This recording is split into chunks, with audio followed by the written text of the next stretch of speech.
Hi everyone, thanks so much for listening to another episode of Dogman Encounters Radio. I'm Vic Cundiff and I'll be your host for the show.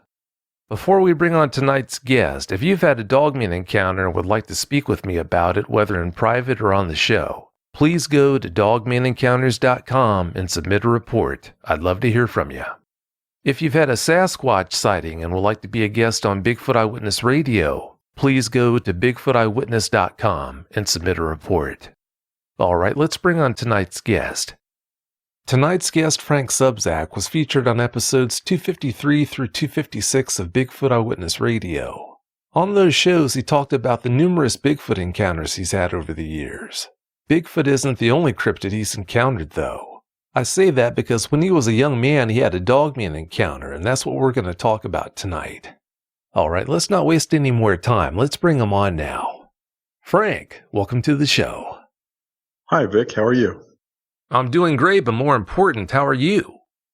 I'm just fine. I'm just basically hanging out for a few days while we get some rain coming through, and then I have the 3-day appearance of some sunshine up ahead next week that I'm looking forward to, and back out in the field to do some work in the research departments of my life. So, yeah, just hanging out and taking care of my truck and my body right now and licking my wounds. Nothing wrong with that, and considering all the time you spend in the woods, you probably have quite a few of them. Frank, please give us a brief bio on yourself. Well, my name is Frank Sobczak. I am 61, getting ready to turn 62 in January. Born and raised in the Baltimore, Maryland area, and lived a lot of my adolescent, teen years and such in the Ellicott City, Maryland area, out in central to western area of Maryland, and basically retired realtor as of a couple of years ago in the state of Florida. I love the forest, spent time from my 20s, I would say my mid to late 20s, all the way up to present time. So definitely 35 or so years of hardcore photography and hunting down creatures in the forest to take video and pictures of, more at the time before my experiences of just bear and big cat, and loved some of the video I shot of the mountain goats in the Pikes Peak area of Colorado. So I was really into wildlife and photography and videography. And as I got older and made a little bit more money with a better job, I got better equipment. And later on in life, I had an encounter that was unusual, but never had any reason for my whole life to ever have any belief in cryptid creatures. Goodness gracious, Frank, it sounds to me like you've fit 100 years into 61. Well, it was a passion. It's a passion. So I do probably spend a lot more time in the forest than the average hiker camper. And I'm pretty certain that there's a whole lot of people that spend a lot more, that either do it for a job or have other reasons, such as maybe more than amateur photography, I'm sure. So there's people that spend a lot more time, people that spend a lot less. I fall somewhere in the middle of life. I have my whole life. I kind of like it there. You know, they don't watch us in the middle too much. They watch the overachievers and the underachievers. And us guys in the middle, we just kind of, crawl under the moss and the rock. But no, yes, I have been offered more opportunity because I give myself more opportunity in the forest by being out there.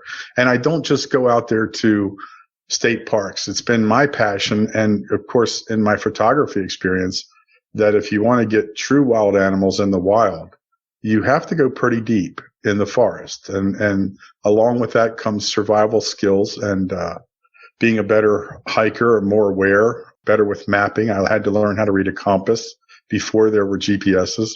I now, for the last 20 years, have a handheld GPS, a Magellan, that is always marking my main campsite and my path in the forest. So, yes, I've always taken my precautions and learned more, and that has offered me more opportunities. One of those opportunities that happened were something that I buried in my mind for a lot of years. It happened when I was younger, and now it has been brought to light in my life because of where I've gone with a total 180-degree belief of things that are going on in the forest. You only have to basically tell me that someone's lying once, and I won't believe you. That's the way it goes. I'm from Baltimore, and that's the way the people are in Baltimore, at least the old-fashioned Baltimoreans were. God forbid you're ever in Baltimore and you hit really somebody who's from Baltimore City, born and raised, and ask them directions. It's going to take you 15 minutes just to get it out of them, because that's just the way we are. So, we're kind of like, believe it or not, we want to see it kind of people. And what happened to me was unusual, and I did. I think we spoke a little earlier. I was in denial, and I buried it. Because maybe, I don't know why. I don't know why. I don't have any reasons why I buried this encounter that we're going to talk about. But I know a lot of it had to do with denial and ridicule. Because at that time in Maryland, we were more afraid and more aware of witchery, Satanism, ritualistic type Satanism behavior that was going on in the Maryland and West Virginia and Pennsylvania and Virginia mountains, in that little quadrant out there.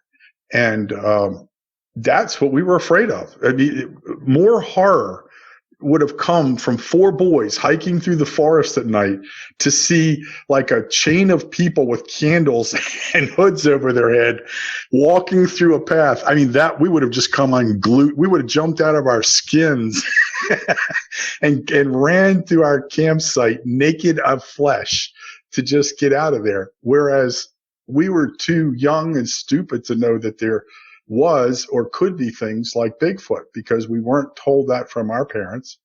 Dogmen, werewolves, those were things on TV. That was Lon Chaney Jr. to me, So we were not in that line of belief. It was all a bunch of ridicule. Your parents would tell you, my dad was a hunter.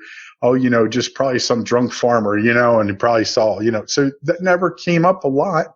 And if it did, you were ridiculed about it.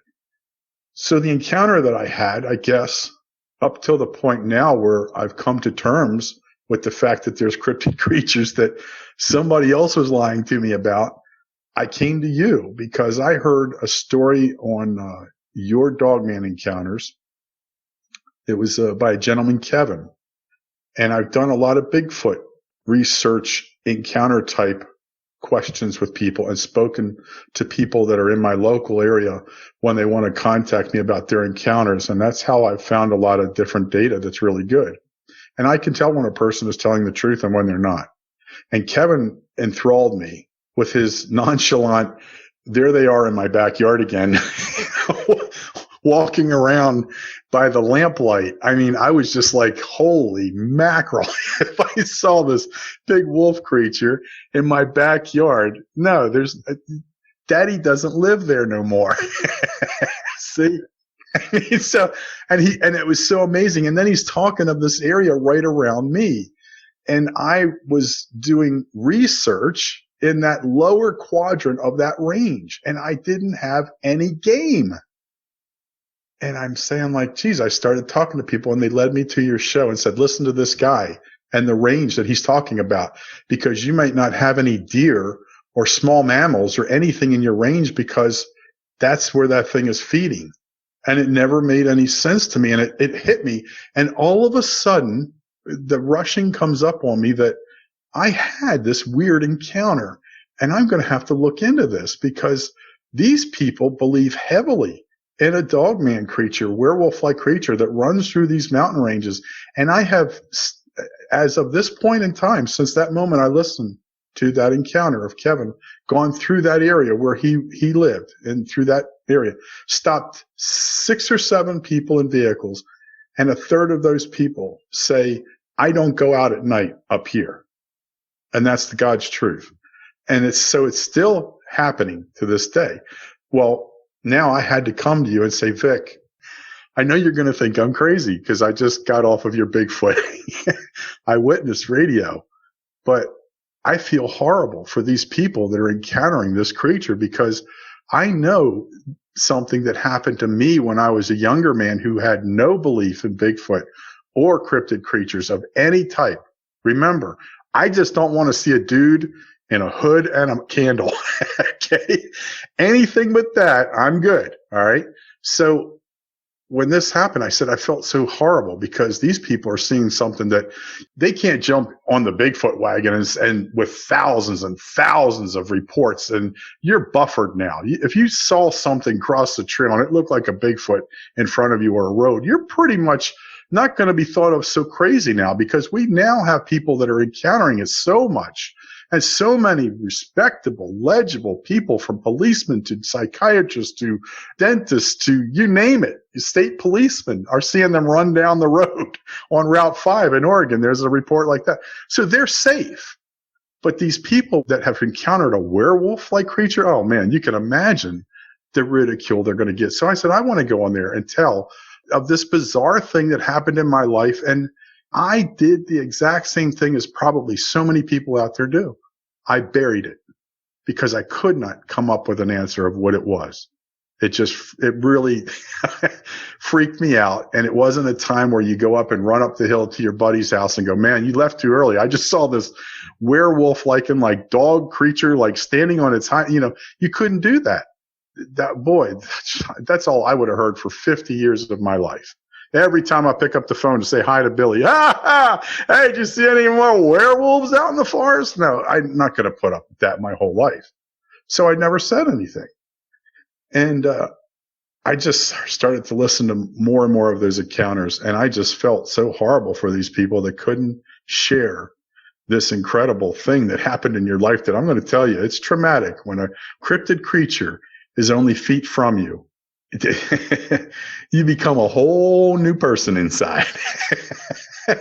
You have a crystallized lining inside that's ready to shatter at any moment, you feel like. So yeah, if I better get on with the story. I was in my early 20s, and I had just gotten out of the military, and I was going to a local community college, Howard Community College. And I had an opportunity. I was looking to save some money. I was working 2 jobs and a third on the weekends sometimes, putting in saunas and jacuzzis for a guy. But just roughing it like everybody else does. You come out of the military, you got the GI Bill. I had the GI Bill, so I went to college. And I wanted to save some money. So one of my friends had told me that one of the young guys that I was in a band with, we had a 4-person band when I was younger. We weren't very good. We played at like CYO dances a couple of times and the Forest Hills Swim Club, which is right up the road from where I'm going to tell you. So we played out a little bit, but we were more of a party band, and we were just really close friends and enjoyed music together. Well, the guy that played guitar, a very good friend of mine, he was now a maintenance man for the Rouse Company. And I mean, he was like the maintenance man that took care of the elevators, the industrial air conditioning systems. That he was just a brilliant guy, to the point where he actually handmade his own guitar, everything, the pickups and everything.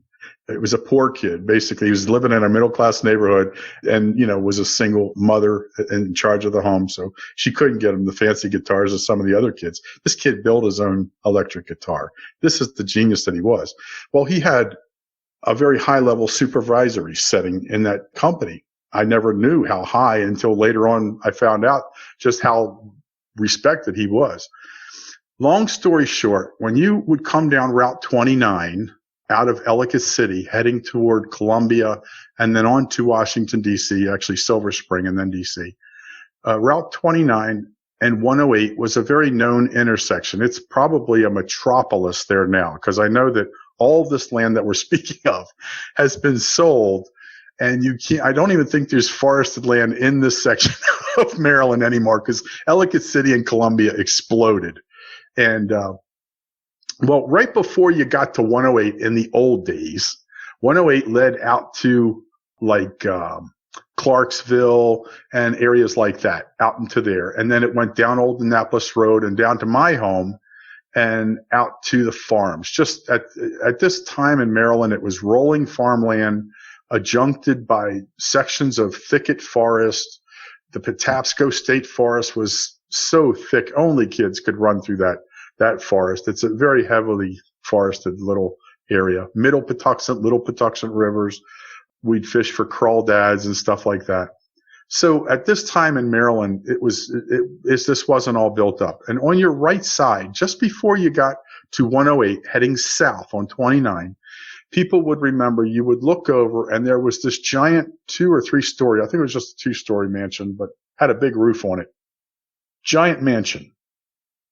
There were folk tales and stuff and legend stories of Paul Revere had stayed there for the night during the revolution. You never know if stories are true or not, but that was some of them that came down the pike during that time when you're young and you're a teenager. And Rouse ended up buying that chunk of land that was from 29 down a couple of miles to 108, up a couple of miles, down Old Annapolis Road a couple of miles, and back over into the St. John's Road or St. John's Lane area of nice homes, which backed up to that thicket forest. So let's say we probably have somewhere around maybe 30 to 40 square miles of thicket forest. And this mansion sat right off the road, visible, not in the forest, but in a clearing area. And a trail led back to this mansion. My friend Jeff was responsible for bringing the electricity up to code in that location and 2 houses behind it that Rouse was going to rent because they had been upgraded over the years. One was an old log cabin. That's the one we lived in, Jeff and I. And then my friend Billy and his girlfriend lived in the other one, and Jeff had got him into there. So we all grew up together. It was kind of neat. And these 2 log cabins, homes, were approximately a quarter of a mile behind that mansion. And it went down a little grade, a very slight grade on a dirt trail, and then they sat on a little plateau, I would say 10 to 15 feet from each other. The old log cabin being, of course, of probably, literally that time era, the 1700s, and the other home being a little newer, like the 1921s, 25s, and both of these had been upgraded throughout their time, but Jeff was responsible for bringing this whole chunk of the property up, sending out people to cut down and hedgehog and clear it up because he wanted to rent the 2 cabins, and he was going to allow Jeff to pick the people because he was going to be working on them. And if he could pick friends that would help him do like some plumbing or some carpentry or things like that, then he could, as long as it was trustworthy people. And we had to have our background searched to be on Rouse property. So we went through the whole thing. I ended up renting back there. And now this is really unique because right behind us, it grades down on a trail a little bit more, and it goes down to a wash area that's almost like you're in a little mini hollow. But in the summer, when the snows are melting, there's a creek that runs down through that little wash area. So the trail goes right over that, and it goes down, and within a quarter of a mile or so of those houses, but down a little bit and a little bit thicker in forest, were 2 more cabins. And across the trail, now they were on the left of the trail, facing the same way you just came down the trail. 2 more, these were slave quarters. To put it simply, that was a mansion, and these 3 little homes were slave quarters at one time. They were the 2 wooden ones down by the wash area were only clapboard, maybe 20 by 25 foot salt box style homes where the upper level is a little smaller than the lower level, has a front porch on it, and literally clapboard homes. A little living room in the front, small kitchen in the back room, stairs that wind up to one big room upstairs, no indoor plumbing. This is the type of homes they were. Across the trail to the right, if you're coming down that little trail, is an old red barn, washed out paint, hanging down on about 3 legs. Beautiful kind of a setting to take photos, but a very dark, dingy old barn. And you could enter from the trail side only. The back side had been overgrown for so many years by hedges and high grass. You couldn't get back there, and you didn't want to walk in that high grass in Maryland in the summertime anyway, because it's just a lot of snakes. You could get to the inside the barn if you wanted to go in. There wasn't a lot of people, at least not the 3 of us that lived there. We didn't want to go back in the barn. It was very dark back there.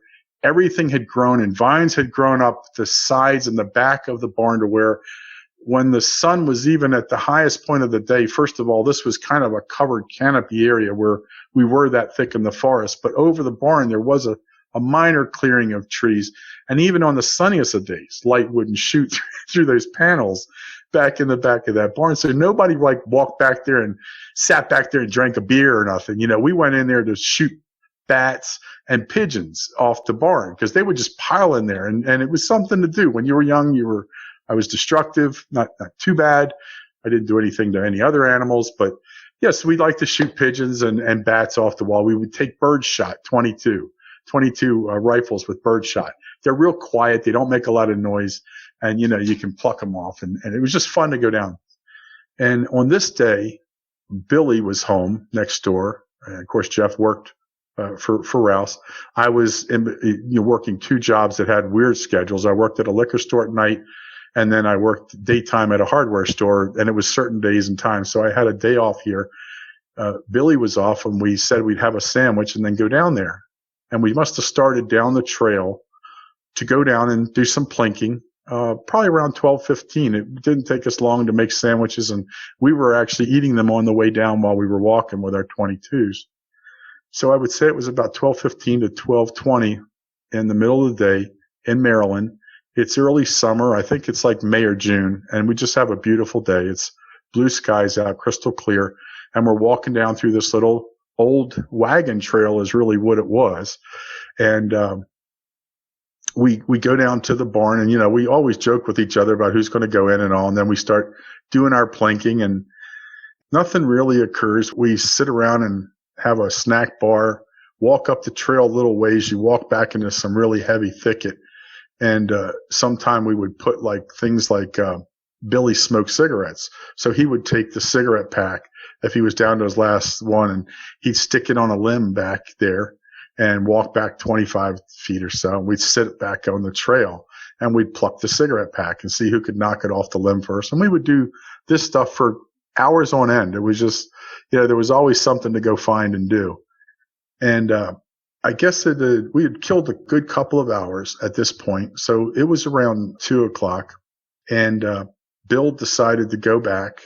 And I said I wanted to just go roam around in the houses, and would he want to go with me, the 2 cabins? Because it was always, you know, when we were kids, we used to like to roam in the houses because we always thought that we were going to see this like panel in one of the closets or something, or actually these didn't have any closets. That's how far back these cabins were built.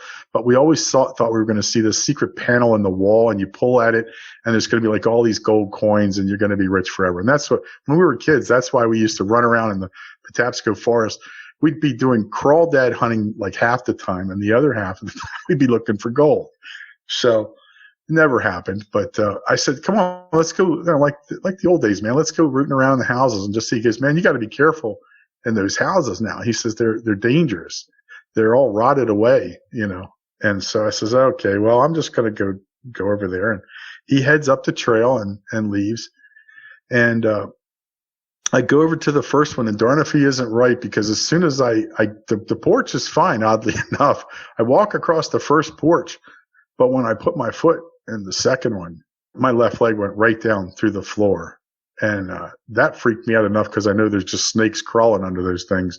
So I pulled my leg out, and then I said, well, you know, I don't want to go in that one. And you could see how even the stairs, when you look in the small living room in the front of these places, literally you could see how the stair was starting to break away from the right side, the wall, the support. It's just, these things are almost gone now. And it's such a shame, because when we were kids, they were in great shape, and we would go up and spend the night up in them and stuff and camp upstairs. It was really weird. So I would say they were probably maybe 8 to 10 feet apart. They were very close in proximity to each other, built out of the same materials, clearly, just to accommodate the need for help, evidently. And it's important that I say that, because when I walked on the grass between the houses, and then I made the first step onto the second house, was when I heard like a weird creak upstairs, like a thump. It was like a creak thump, like something had rolled over, like something really big had rolled over sleeping and thumped on the floor. My dog makes that sound a lot. She's a big lab mix, and when she rolls on the floor, she thumps. So that first step alerted something and made a noise. And now, this is what we've run into in those houses, mostly hobos. Mostly there was train tracks that went through the Patapsco State Forest, and the hobos would come off the trains near the forest. And there were, on a couple of occasions when we were kids and running through the forest at Patapsco State Park at night with our flashlights and checking out the houses back there and the scary houses and looking for ghosts, we did stumble and surprise a hobo here or there in the past. And nothing ever bad came of it. They were surprised. We were surprised. We said, "Oh, we're sorry. We didn't want to, disturb you and all." And we went upon our way, and there was no incidents. So the first thing that I thought was, "Oh, there's some guy sleeping up there, So I very gingerly walked on the porch, and there was basically right in front of the doorway, there was a place where there was a hole busted out. So I had to watch and kind of stay to the right. So when I came around, I had a disadvantage because I was coming up to the doorway that was posted right about in the center of this small little home, small little cabin. And I was now making my second step. And so I was going to have to aim to the right and get closer to the doorway. And, I wanted to be able to see if the noise came from the living room or the kitchen or maybe upstairs. Because at this time, I did not know where this noise had come from. And so I got to where I was literally posted in front of the doorway, squared up, and I was looking in, and it was still a step below me. It wasn't even with the porch because the porch's supports had given way and fallen years ago. So it had fallen down to ground level. And the albeit very horrible leftover remains of the support posts in front for the little overhang of the porch is hanging now. And so you're in a pretty unusual position. So I'm about 8 to 10 inches below the living room, and I'm looking in, and I don't see anybody. I mean, it's not like anybody could hide in these small cabins, believe me. And I look back to the kitchen area, which was the kitchen opening was to the left of the living room, and went back and went to the right. So the kitchen was the same almost size as the living room, just, in the back left, through a back left portal, a doorway. And then the door out there went outside to the back. So I could see that much. And then you could see the stairs, the winding old staircases that you kind of had to lean on against the wall so you wouldn't fall over, winded up around, and I could see that. So there was nothing there. And I decided that I didn't want to walk in these places. So I backed myself out to the right a little bit because I didn't want to step back into that hole. And I turned around and I started walking off the porch. And just as I made the last step, kind of to come off the porch, on that wood, that old rickety wood that now had lost its support and it's kind of bobbing around like you're on a floating dock at a marina. And I make that step off, and it just makes a snapping noise. And right after that snapping noise, back inside that house again came like a slamming sound, like almost the door had closed. And certainly in my mind's eye also, I was trying to slam that door really close because I was just hoping it was a hobo. And it's always scary because I go back to the moments when I was a kid running through these dark forests in the Patapsco State Park, and you'd go into these old houses with your flashlights, and you're pretty sure that you're going to flash and this ghost is just going to come. So I'm still living a little bit of that terror of going into these old houses by myself. It's 2:30, 3 o'clock in the afternoon, and I've still got good sun around me, but I'm still not comfortable with going in these houses, mainly for safety. But now I want to see what's kind of making the noise. So as soon as I did, I heard that clapping kind of a sound. I stepped off the porch and I backed around I turned so I could face the house, and I had my 22 on my shoulder. Now I only had, I had bird shot. So, you're only going to really tick something off if you shoot bird shot at it. He's, whatever it is, even if it's a hobo, he's just going to come up and just punch you in the head. So, I got nothing. Okay. I got a gun on my shoulder, but I know I'm not going to take a shot at anything with this thing. So I back up and I start backing across the little wash area, because the wash literally comes right in front of these little cabins, like maybe 4 or 5 feet, the length of a short guy, a man, 5 feet maybe. And there's the little dried out wash area. And so I backed up and I was backing, and I'm on pretty straight soil. And now as I get across the wash, I'm thinking I want to post myself just up to the left because I want to see if it was the back door I heard and which house I heard it now. And is somebody going to come out and say, hey, sorry, man, I didn't mean to freak you out or something. And again, that's all we ever encountered. I'm not prepared for what I'm going to see. I'm prepared for a hobo. I'm prepared for anything but what I was about to see. I had backed myself up across the creek wash, and I had started going up a gradual thing. And what I'm trying to do is I'm trying to get up on that trail. I want to position myself up there because I'm in kind of like the wash area, and it's like part weedy, viney, rocky, area. And I don't want footing in that. And I'm just feeling better as I back up. I'm watching both houses in my view. I get to the trail edge. Literally, I get back up on the trail that comes down to these little houses. I'm probably, I would say, not more than 20 feet or so, 25 feet from the front of the houses now. And with the houses being around 15 or 20 feet deep, and from the angle that I'm going to tell you everything happened, I'm somewhere between 40 and 60 feet from what I'm about to view. And what I view quite simply is I actually had turned to walk like I was going to go back up the trail because I was pretty satisfied now and I was going to go back. I was just assuming it was what I thought it was. And I took one step to go back, and people say I felt like someone was watching me. I've kind of never felt that impending of a feeling. I know things were watching me sometimes in the forest when I've been out there, but that feeling of that peering eyes, and that was what kind of came over me. And I don't know that it was a peering eye or I had some type of an intuition. But I stopped and I turned and I stood on the trail. So now I've moved a few more feet away, and I'm still at a good position because I can see the front of both houses. And I can see what would be the left flank of the house, me looking at it, but facing the house out, it's the right flank.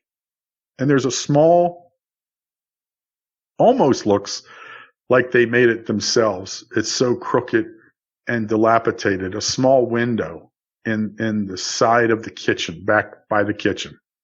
There's a couple of windows out front of the house, but the one on the side of the house, and there's only one on the left side facing it, is the small white one that the paint had long weathered away. It was nowhere square or perfectly put in.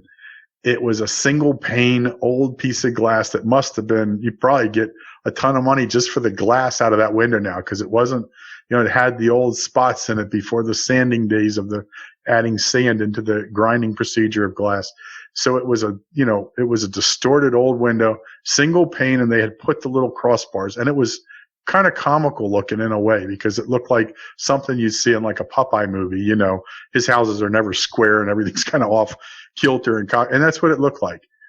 And I just happen to know that where that window sat, because when we would play with BB guns back in this part of the forest when we were growing up, because this was literally 2 to 2.5 miles back in the forest where we used to play behind our houses. I grew up on Old Annapolis Road as a adolescent and a teen, and Old Annapolis was surrounded by farmland, Patapsco State Forest, that linked up to this, and we used to go visit these houses when I was a kid and play BB gun battles and stuff in them. So I knew over time as I had progressed, and since I had been a young man now and shooting down there and investigating the houses and the barn all the time, I knew where I came up on the window. And that's what made this story even harder for me to tuck away, that I had no answer.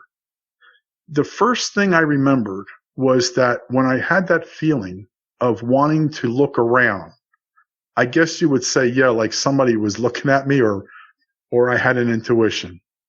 It was about a few seconds after that, and I was staring at the house. And from that rear portion of the house, which is the house's right side looking at me, and my left side looking at the front of the house, and where that little kitchen window was looking down the side, the perspective that I had would allow me that side view of the house. Right beside the house on that corner was a new tree of about 7 or 8 inches around. And I say new because clearly that wouldn't have been there when they built the home. And at 7, 8 inches, it wasn't that old of a tree to outlive the house or out mature the house. But it was standing around 2 to 2.5, maybe 3 feet, if my distance is off. Looked like it could be a yard in between the corner of the house and that tree. And when I looked down there, the first thing I saw was a long snout coming from the corner of that house. And that makes you want to watch the movie all the way to the end. Because I know the forest here, folks. I mean, I'm a young guy, but I hunted with my dad and fished with my dad, all over different places, Pennsylvania, and we went up to Vermont one year, and we were in Virginia, and we did West Virginia.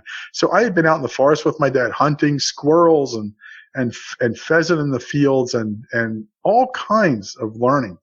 And remember, had no belief of cryptid creatures. So right off the bat, it's got your attention because this snout is not coming out down by the ground where a coyote would be wandering.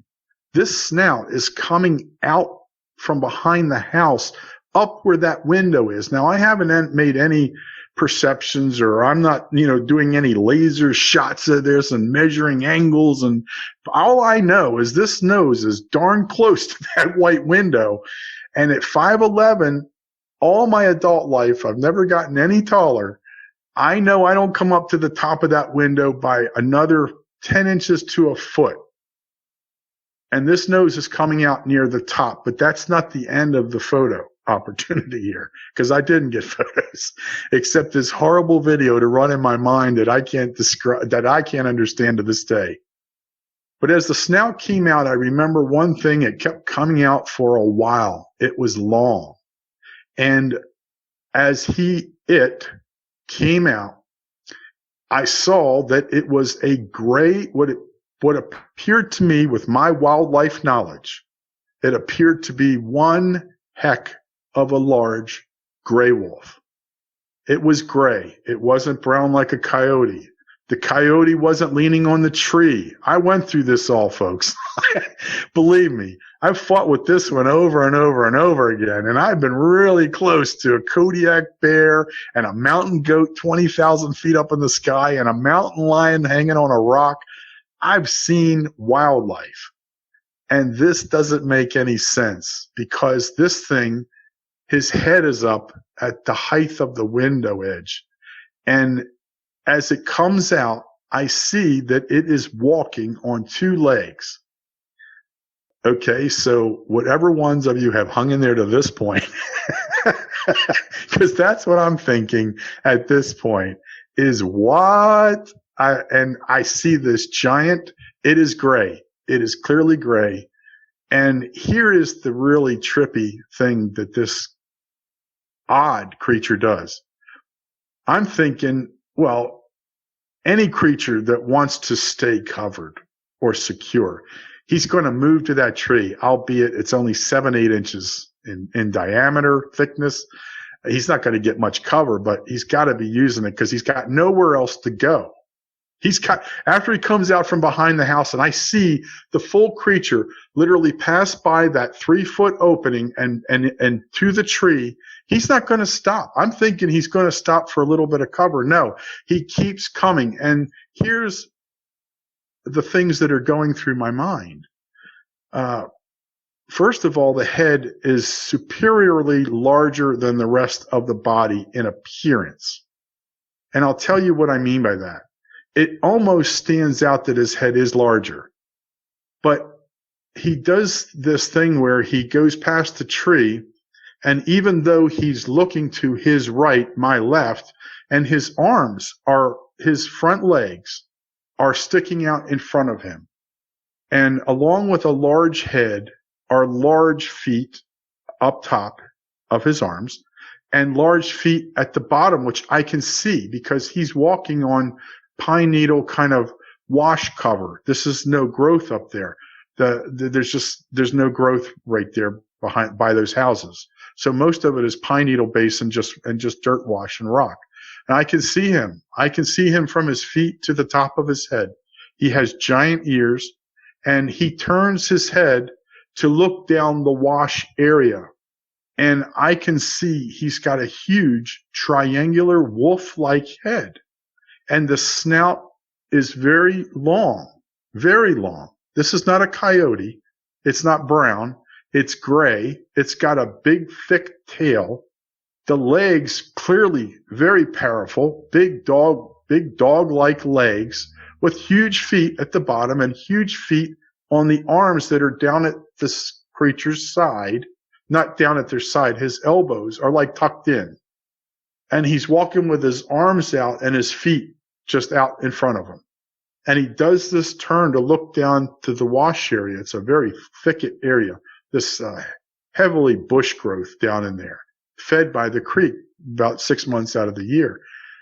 And from that point, I can see this thing has an incredibly large triangular head. And as he went by that window with those ears and all, I had noticed that now through that mind's eye, I could see he was a good distance still above that window. So, and what I mean by that is like a good distance, meaning 4 to 6 inches more. His ears were up that much higher above the window. So if I'm 5'11" and the window was another 10 inches or a foot above my head, the top edge of the window, and he was up to 6 inches taller, he could have been as much as a 7-foot creature on his hind legs. And this encounter did not take a long time. It took a long time to get through it because at this point in time, I'm not afraid. I'm really not in fear of my life or anything. I don't know what to think of this.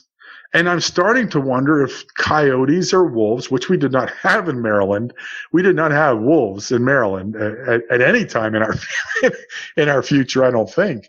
We did have our share of coyotes, but this was no way the size of a coyote, a mid-sized dog-like coyote with the brown hair, with the gray back. This was gray hair with a darker, clearly when he walked to the side, you could see there was a darker color to his back, and his tail would show that down there a little bit too. Very thick, bushy tail.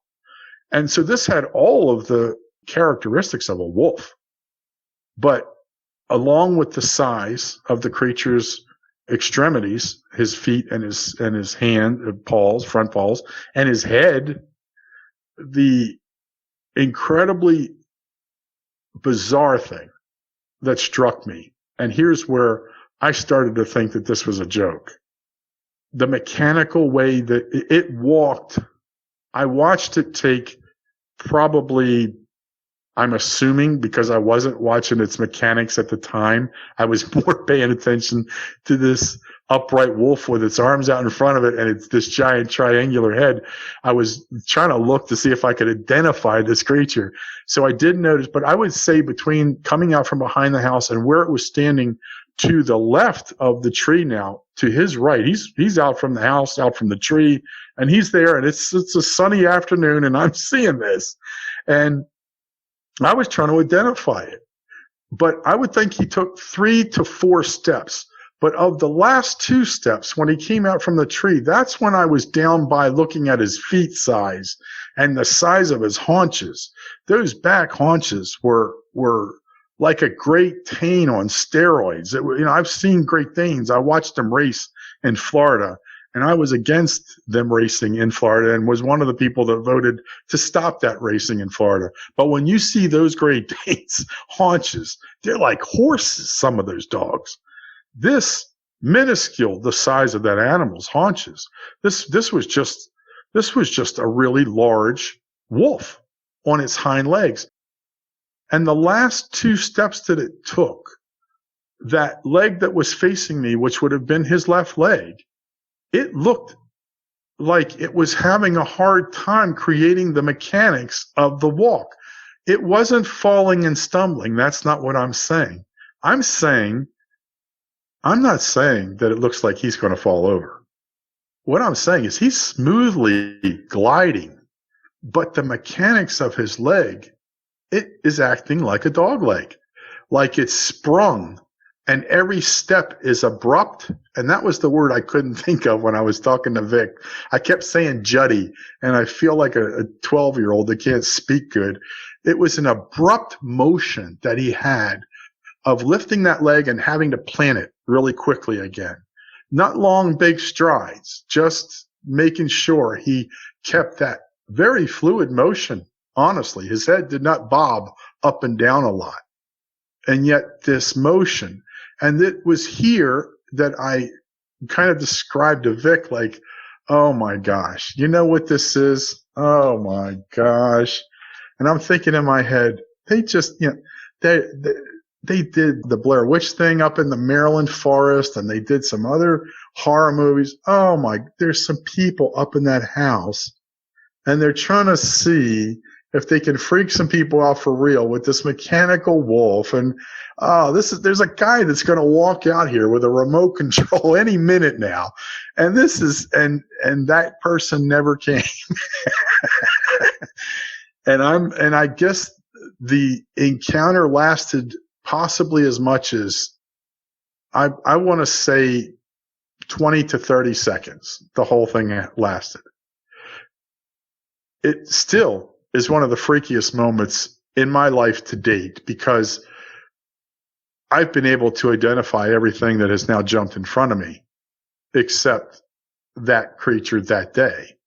And the only thing it did was it looked, now after it had kind of paused, done that look down into the ravine, and I don't know if it was contemplating where it was going to take off next. But again, I'm still standing there completely just frozen watching this epic moment, and it decides to turn its head to its right and away from me. And here's where I get to see the back of its head and the giant ears, just massive ears, like a German Shepherd, but very furry, like a husky or a wolf, but giant, like the radar screens on some German Shepherd puppies. Very large ears for this, and a very large head. The chest, large for an animal, but all I could say, to me, the head stood out as like it was completely not grown into itself, which would be even scarier to believe that this thing was going to get any larger one day. But it took this right turn with its head and looked up into this brutal thicket. Could have ran the trail right behind the house that continued on back into the forest a little bit. But no, it chose the just thicket, sticker, nasty area behind the houses. And it dropped down now on all fours and just in a very graceful motion, almost silently, through a leaf base now, because now he's going into the trees. And that's all that's in there is dead leaves and thickets and stickers and too many trees, and leaps through this thicket. And like I said, very, very quietly, for the size of the creature, 4 feet moving on the ground, gets in there, dives through there, runs back into there, and it's gone. And, I stood I stood there, there's always there's in your forest moments. When you go into the forest, folks, there are times where insignificance will be something that you will have to learn to live with. And this was just another one of those times where the beauty of what we behold had stopped me in my tracks. And I guess I just stood there for a little while, and I got a little uncomfortable and started backing up, got to the center of the trail and turned around and very slowly cruised up and took a look over my right shoulder every once in a while down into that little wash just to make sure he didn't come back to, see me again. And once I got up to where the clearing was for the houses, and Billy's house was first, and he wasn't outside, and I just walked over to our cabin and put my gun up and got ready to wash my hands and eat some dinner for the night. And that was it. That was what happened to me. And I buried it. There was no way I was going to tell anybody what had happened, especially not Bill, my friend Jeff. Like I said, I'd be, the werewolf boy for the rest of my life. That's just the way we were in Maryland. If you like we were, we were just that way with names. So if you like sneezed and blew snot out while you were running track in high school, then we'd call you like Snot Boy, and you'd have that. Like you were like 66. You would be that person. And I wasn't going to be Wolf Boy. And so, yeah, I was in college. I mean, I had 2 jobs. I had a third job where I was helping a man do jacuzzi and hot tub installation. So I was busy and active and trying to build my life to where I could have a life. And it was the last thing I needed. It wasn't anything I was into at this point. I'm in my early to mid 20s. So I hadn't gotten into the forest yet. Like I became very, very active in the forest. So yeah, it got buried. I guess I went through a horrible case of denial for a lot of years. I never, ever told anybody. One night when we were drinking some wine on an anniversary, my wife, while I was doing Bigfoot research, said, it's so amazing, some of the things you photographed and some of the things you've seen. Is there any other things, like tell me more about your encounters with like aerial phenomena? You said you saw this at this time, and did you see anything else? And that was one night, and I don't remember what anniversary it was, 12 or 14 or 15 or something. We've been married for 28 years, coming up in a couple of months. This March coming will be 28 years. And so one of those years, she talked me into it, and I told her the story, and she was flabbergasted. And she wondered why the person that I am didn't get into a fevered pitch of obsession like I did later on in life. Like I did later on in life with something else. And I said, well, it just didn't make any sense to me. To this day, I still believe I was seeing something wrong. And that's all I can say. But now I realize, and I fast forward to finding out that a dog creature, werewolf-like creature, could be eating its way through the valleys and mountains areas that I want to research for Bigfoot. Well, now they're apex predators competing for the same food. Wow. Well, I could see how there's no deer prints, no bear prints, no mammal prints of any type, small or large, in these 2 mountain areas I've been researching. I mean, this creature's going to need to eat if he's that big. And I saw a small one. I've heard some of the stories of your guests seeing ones that made mine look like they were babies. And so, yeah, I guess denial, and for my own safety, I just stayed away from the idea. So that's what I experienced, and I'm glad I had a chance to tell people, and I hope it makes other people want to tell their stories. Oh, I'm sure it will. You called it an upright wolf, but from the way you described it, Frank, it sounds to me like the answer to this question would still be no. But for clarity, when it dropped down onto all fours, did it pass for a large wolf, or did its features eliminate that? It did. It passed for a large wolf. The only thing I noticed about it as it climbed up that slight grade before it leaped into the thicket was that it was jacked up from the front. It looked like the front legs were taller than the rear, and that could be the dog leg was bent down more in the rear. He was getting ready to leap, but there did seem to be an exact variation in the way the front legs held the animal up and the back legs. He didn't walk like a normal animal a wolf would do on 4 legs. No, he walked kind of like he was favoring leaning backwards, and using his front legs to guide him. But it was still a walking motion, but not like a wolf would do. No, he definitely looked like he was jacked up in the front. That had to be something to see. Considering the fact it didn't approach you, why do you think it came out of the house when it knew you were there? You know, I don't know. Maybe just for his own maybe self-awareness and protection to not be cornered in a situation like that. I wouldn't be. Now, you know, you have to understand this literally occurred after Billy and I were over there shooting 22s just across the trail in a barn. So he might have kind of come up when we had stopped and started talking, might see us with the guns. I don't know what he saw, because I didn't see him till the snout poked out the back, and I was like expecting a hobo's hat. And so I don't know what he heard or what he saw, but my opinion would be, for his own self-preservation, he was going to get out of that house when he heard something else approaching from the front, because these are small homes. If you're upstairs, there's no way to get out of the house, except you got to go through the person that's coming up those winding steps. And I'm not going to be that person coming up the winding steps with a wolf-like creature coming down. If he was even up there, I never came to the proper feeling of where that thump in the house came from. For all I know, he had just entered the back door in the kitchen and maybe looking at canned goods that are laying on the floor, who knows, scrounging around. And then when that smacking sound occurred, clearly it was the back door. Maybe he had pushed it or bumped it shut. So he might not have even come all the way in the house. I did not see where he came from. I never made a decision as to where that thump came from. But all I know is he was in that second house for sure, because as I started to think about it more, he would not have had the chance to move from the right house and pass through those houses without me seeing that area between them. So he definitely came from that second house. And how far he was in or how long he was there, I won't know that.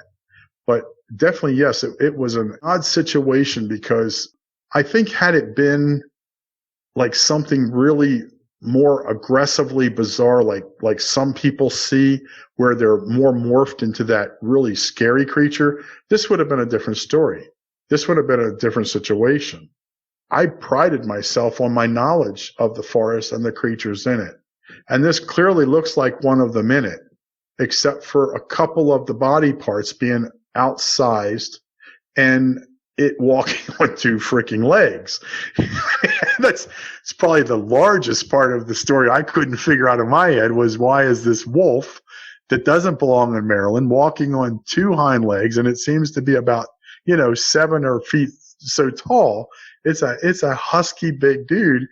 So yeah, I had never left the point of what is this animal, and I'm going to figure it out what it was. I'm going to find out one day. I'm going to be reading a text, and it's going to say, there are freakishly large gray coyotes that walk on their hind legs some days when the sun is up. And I'm going to cure this problem. I'm going to solve it. And I never did. 35 or so years are in the forest. And now I research cryptid creatures. I still have not come to terms with what I saw that day, Vic. I don't know what to say, and I'm not going to say anything because I don't know what to say. It didn't do anything aggressive to me. It didn't look like the monsters that some people say. It was way oversized beyond a regular wolf. It had a big sized head. It was walking upright. Some of the things that I've questions that run through my mind after we've talked when I first came to you. Could I have been seeing a creature that was in mid-morphous? Do these things morph from man to wolf, or man-like beast to wolf-like beast to maneuver better? What are their possibilities? And so now, I was starting to face some things and say, wow, maybe this isn't the natural world. Maybe I saw something that was midway through its morph of what it was becoming, or from where it was becoming. And you never know. So yeah, it has raised an incredible amount of questions in my mind, and now more than ever, because like I said, as you know, I do cryptid research, and I do everything from following Bigfoot now and tracking them to wanting to learn more about this Dogman creature and these werewolf creatures. If they're running in the mountain ravines where I am, I certainly want to know more about them and what people have experienced. And alien type aerial phenomenon, I have those types of photos. I have vocal phenomenon, and still to this day, a scream that I've recovered recently. I cannot in any way put my finger on it. I've got several Bigfoot screams to compare it to. It's nothing like that. So I really am interested in all the phenomenon in the forest, because the deeper you dig, the more you find out. And so, yeah, the Dogman has become very important to me because I find out he runs in my mountain ranges. And so I came to you and wanted to tell you this story, and hopefully would free other people up to feel good about telling their story. Well, it's awfully admirable that you came on and did this for that reason. I'm really impressed. Just imagine how bad it would have been if you would have gone upstairs and then seen it. That would have really shook you up. Oh, right down to creating new fruit in my Fruit of the Looms. Well, that's what spray and wash is for. You know my experience and my story of encounters in the forest, and I asked for what I got. I did. I asked for it, and I got it. I don't want that same thing to occur with the Dogman. I've got really incredible cameras now and lenses, and I'm willing to shoot some incredible video for you and your folks if I can be safe on a mountain ledge, doing it from about 100 or 150 yards away, getting crystal clear video so that nobody will discuss any of the yeses or the nos. It'll be good enough. And that's about how far I want to be now. No, I could not imagine having taken a step or two up those steps and having something like that want to get by me. Yeah, that would have been, that would have been different scenario. Yeah, totally different. As we've already established, you're a Sasquatch researcher now. What frightens you more, Dogmen or Sasquatch? Well, I don't know enough about the Dogman except what people have told me, and literally listening to your show about their descriptions and their behaviorisms. Bigfoot, on the other hand, I'm turning 21 years on that now next year in research, and have a lot of proof of their existence, some pretty good photos, some pretty decent videos, and even more to come on my YouTube channel. I'm basically exposing my techniques and the data that I have and bringing it out in a documentary style to let people know that, yes, there are Bigfoot. The majority of them are shy. There are some that you do not want to cross a certain boundary in the forest. And they are the sentinels, the guardians. And I believe that a certain amount of the cases within, especially like to refer to what I think is just an incredible body of work, the Missing 411 from David Paulides, I would say that after reading all those books, which they just completely enthralled me, the writing is compelling and the findings, I would say I can go to a couple of those in each area of the country and say, this person crossed over Bigfoot territory for sure, because of things that other people heard, the witnesses, some of the report. You follow through these reports, and being a Bigfoot researcher, I go, oh, that doesn't sound good. That sounds like they got a little too close to the missus and the baby. And seriously, they are that aggressive. They're not that many that are aggressive, but you don't want to cross their boundaries. The Dogman, on the other hand, the thing that, first of all, lowers your guard is that somebody brought up on one of your speaking areas, and I was watching people talking, and they said, well, the good thing is they've never killed anybody. A lot of people have encounter stories because they were not killed, and that's fine. But nobody can talk for the person that didn't make it through the encounter, plain and simple. And I'm seeing a large canine creature that needs to feed that large body, like I had to find out about Bigfoot, that every once in a while they're going to have to kill a deer or something. In a couple of cases, it was a bear. They'll kill whatever they have to get the protein and the needs to fulfill that. And they are masterful hunters. And so now you have a large canine creature that is going to need to feed that big body. Well, that's probably the reason I don't have a deer, a bear, a muskrat, a squirrel, a rabbit, a pheasant, a woodchuck, which is a big old fat groundhog that lives in the mountains. I have not seen for 18 months in my first research area one track scat of nothing. So these things must eat their way through the mountain valleys. My question, and my wife really brought up an interesting thing, is she says, we were out in the forest for a few days recovering some incredible data that we're going to be posting on the Forest Roamers YouTube channel. I'm in the third report from this hollow back here, very remote hollow in the eastern tip of Tennessee, in a wildlife management area with no private homes around for miles and miles and miles, butting up into Virginia, butting up into Kentucky.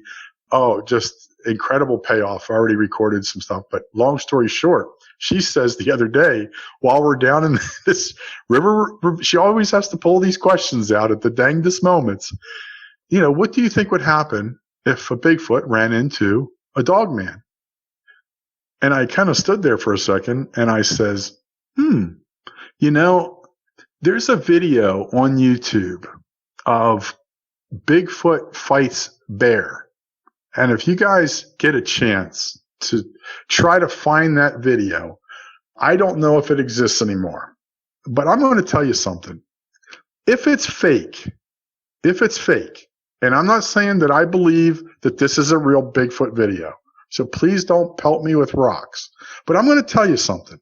It's an impressive video from supposedly a hunter that shot it from a little distance away, but he's up on it.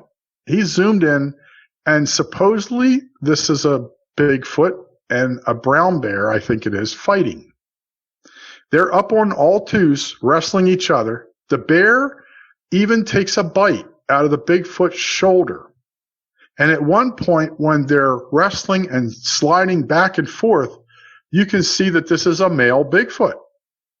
I mean, so I don't know any man that's going to get in a Bigfoot costume and expose his whole family history and fight a bear upright. But I will just tell you, this is an impressive video, and I can't make it go away that it's fake. But it never got a lot of, it's got a lot of thumbs down and, oh, that's a guy and that's let me tell you, you see at one point where the bear literally takes a bite out of the shoulder of the Bigfoot. I don't know where the video goes. I can't remember. This is years ago when I was interested in my research. I try to stay away from watching too much. But I will tell you something. That question that she popped me about what would happen if a Bigfoot ran into a Dogman. Well, now you got another apex predator that has a set of canines on them that rips flesh. See, canines, they're designed for one thing and one thing only: carnivorous. That's it. They don't eat vegetables. They eat meat. They tear meat. The Bigfoot doesn't have the same setup of dental wear. He depends more on sheer strength. I have privy to a black bear in the Smoky Mountains that a grass cutter gave me information on to get there and take photos before people showed up, and I did not do it. The Forest Service was already there. But what had happened was a black bear had its back broken around a tree.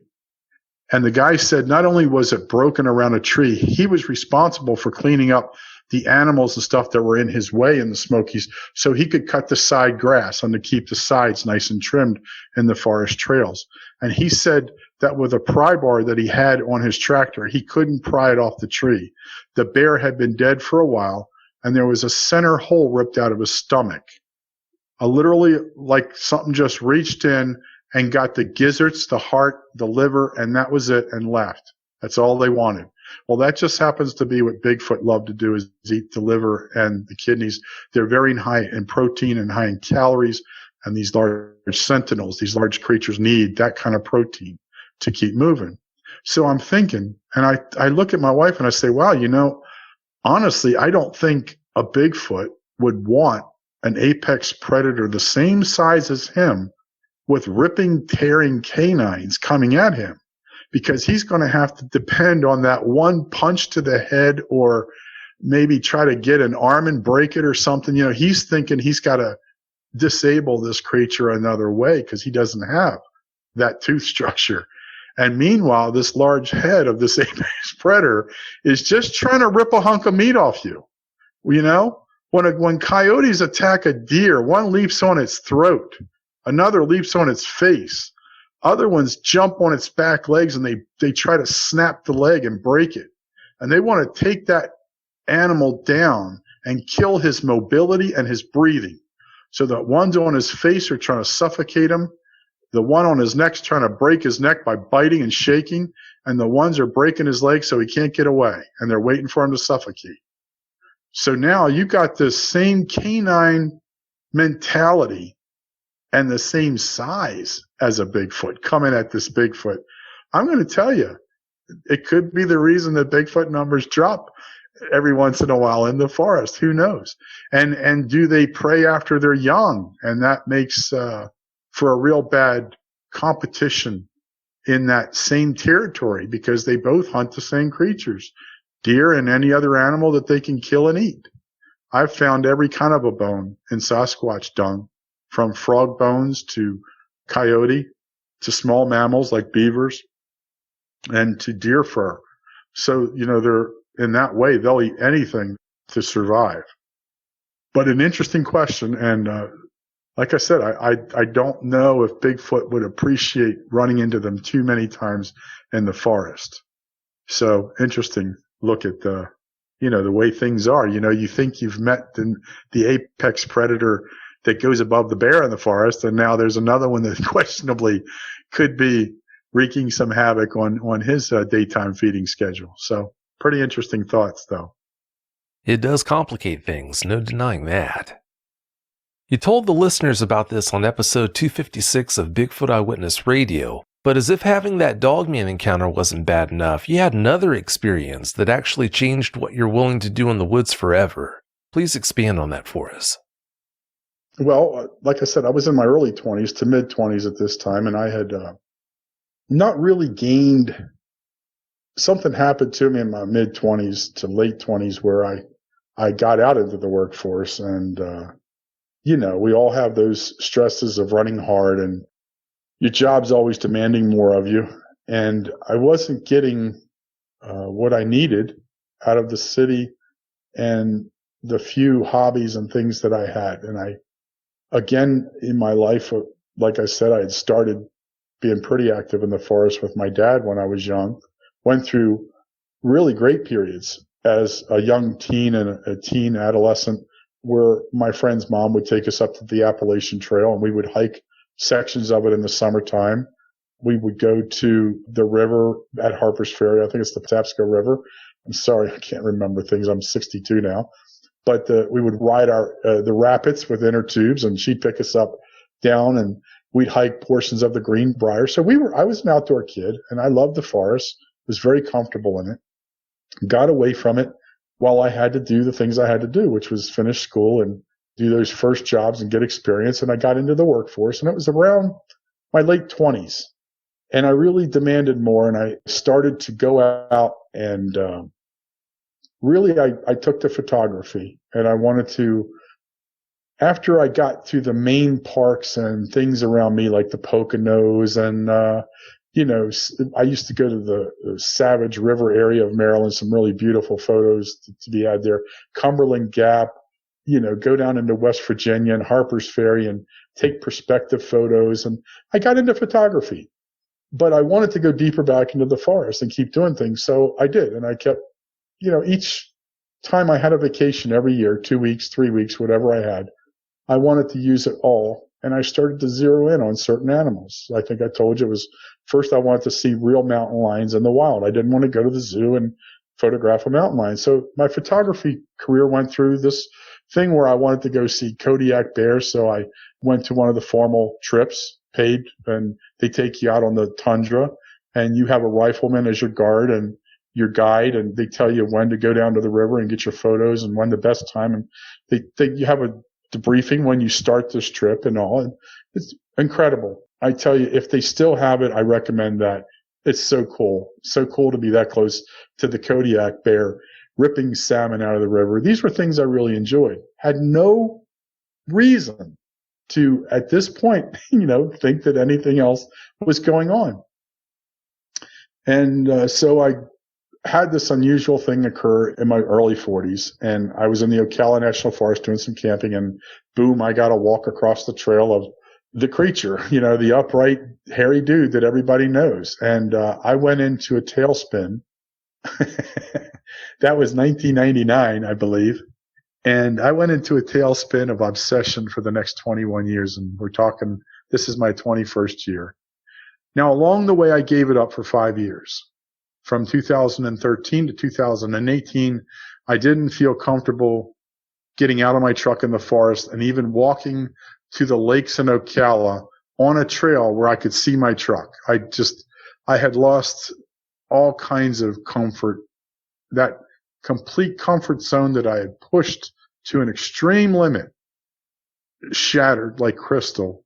And I really just wanted to be near my truck. If I couldn't back my truck up to these remote lakes in Ocala and fish off my tailgate, I wouldn't fish at them. And that's the God's truth.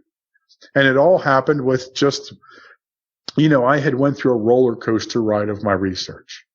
I started and hit the Northwest when my wife took a transfer, and literally a downpour of data coming in from multiple forest locations. It was like, for someone like me, it was like a kid in a candy store. That was me. I could go into the wild tomorrow. I could drive my Ford Bronco on a forest trail tomorrow. A big flash go off on the world that didn't get me somehow. And I could drive back in those trees and you would never, ever have to see or hear from me again. That's how comfortable I was and am now getting to again in the forest with my survival, with my ability, and with what I know about vegetation and things like that. So I was very comfortable with what I knew, and that was shattered. Well, the highs and lows led me to a point where I had a 3-year failed track record of horrible data and encounters. Everything stopped from 2010, 2011, and 2012 in the Northwest for me, where it had been on fire. I had watched one run down a river and a creek. I had seen one walking down a game trail to my location. I had a head bob out of the trees, literally like the scariest looking Christmas tree ornament you'd ever want to see was hanging off this pine tree. Just picture the scariest looking Christmas ornament, and that's what I saw. And so I had my encounters, and then it dropped off like I was doing something wrong. And I got incredibly frustrated. Horrible frustration set in.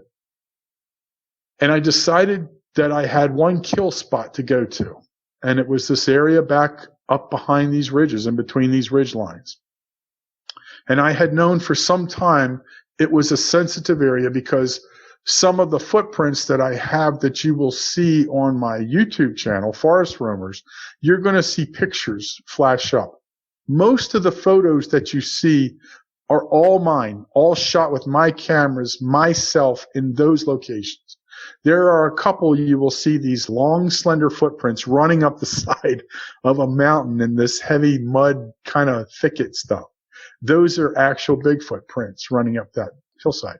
Those are young Bigfoot prints. Young because they were only about 10 to 12 inches long and slender. Their feet are slender when they're younger. They're not so thick except when they're babies. When they're babies, they have a little pudgy foot. That foot tends to slender out and lengthen, and then it gets wider as they get more girth and size and thicken up. That's at least the progression that I have seen. And that's not written in a Bible or anything. I just mean that's what I've noticed. So I know those are younger prints.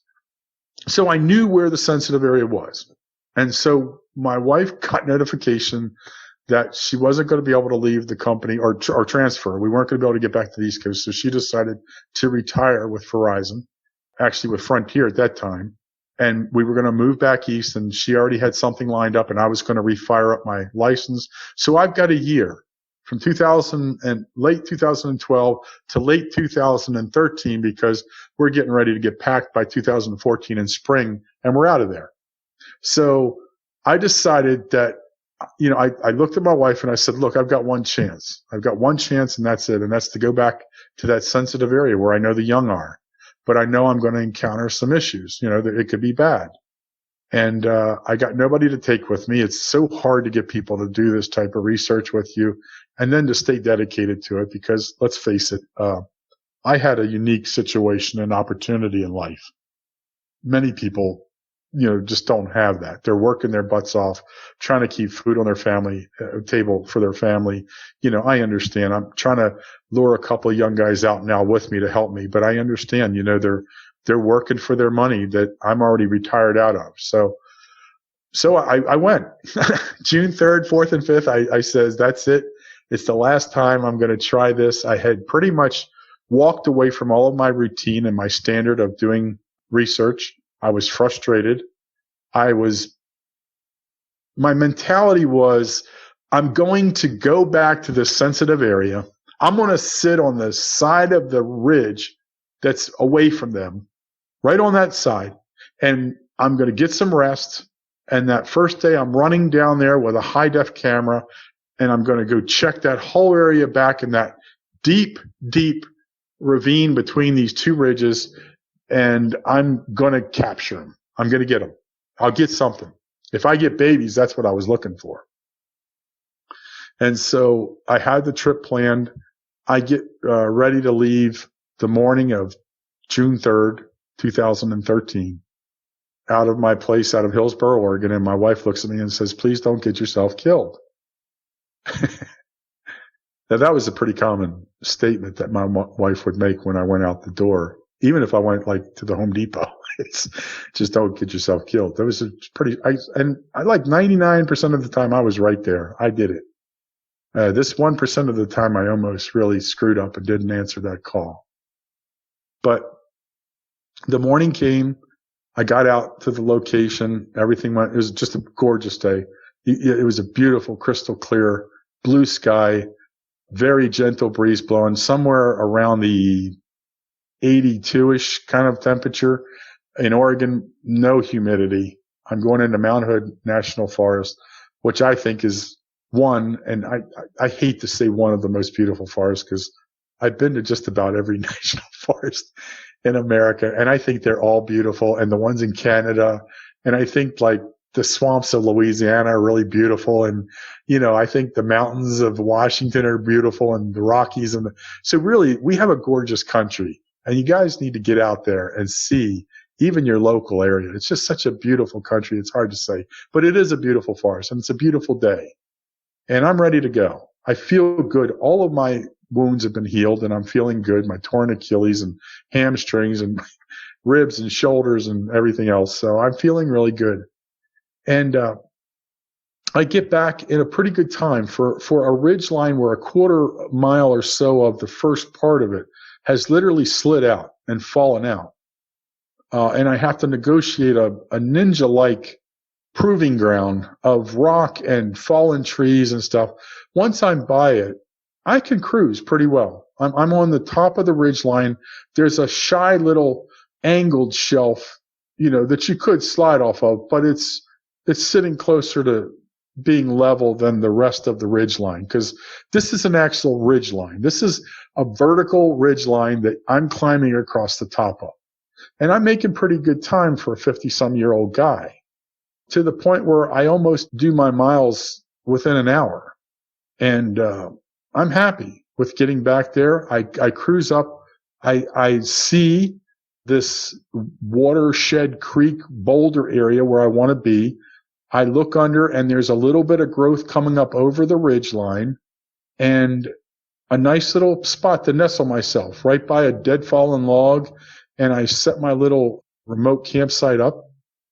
I'm kind of hungry and thirsty, and I do my duties with eating and all. I probably had gotten back there somewhere around 12 to 12:30. Beautiful time of the day. Sun was high. And after eating and messing around, now I had set my tripod up, which I carried back there with me, but there was no camera. And one of the reasons I really had to get away from my routine on this specific trip was that I had to keep my weight down.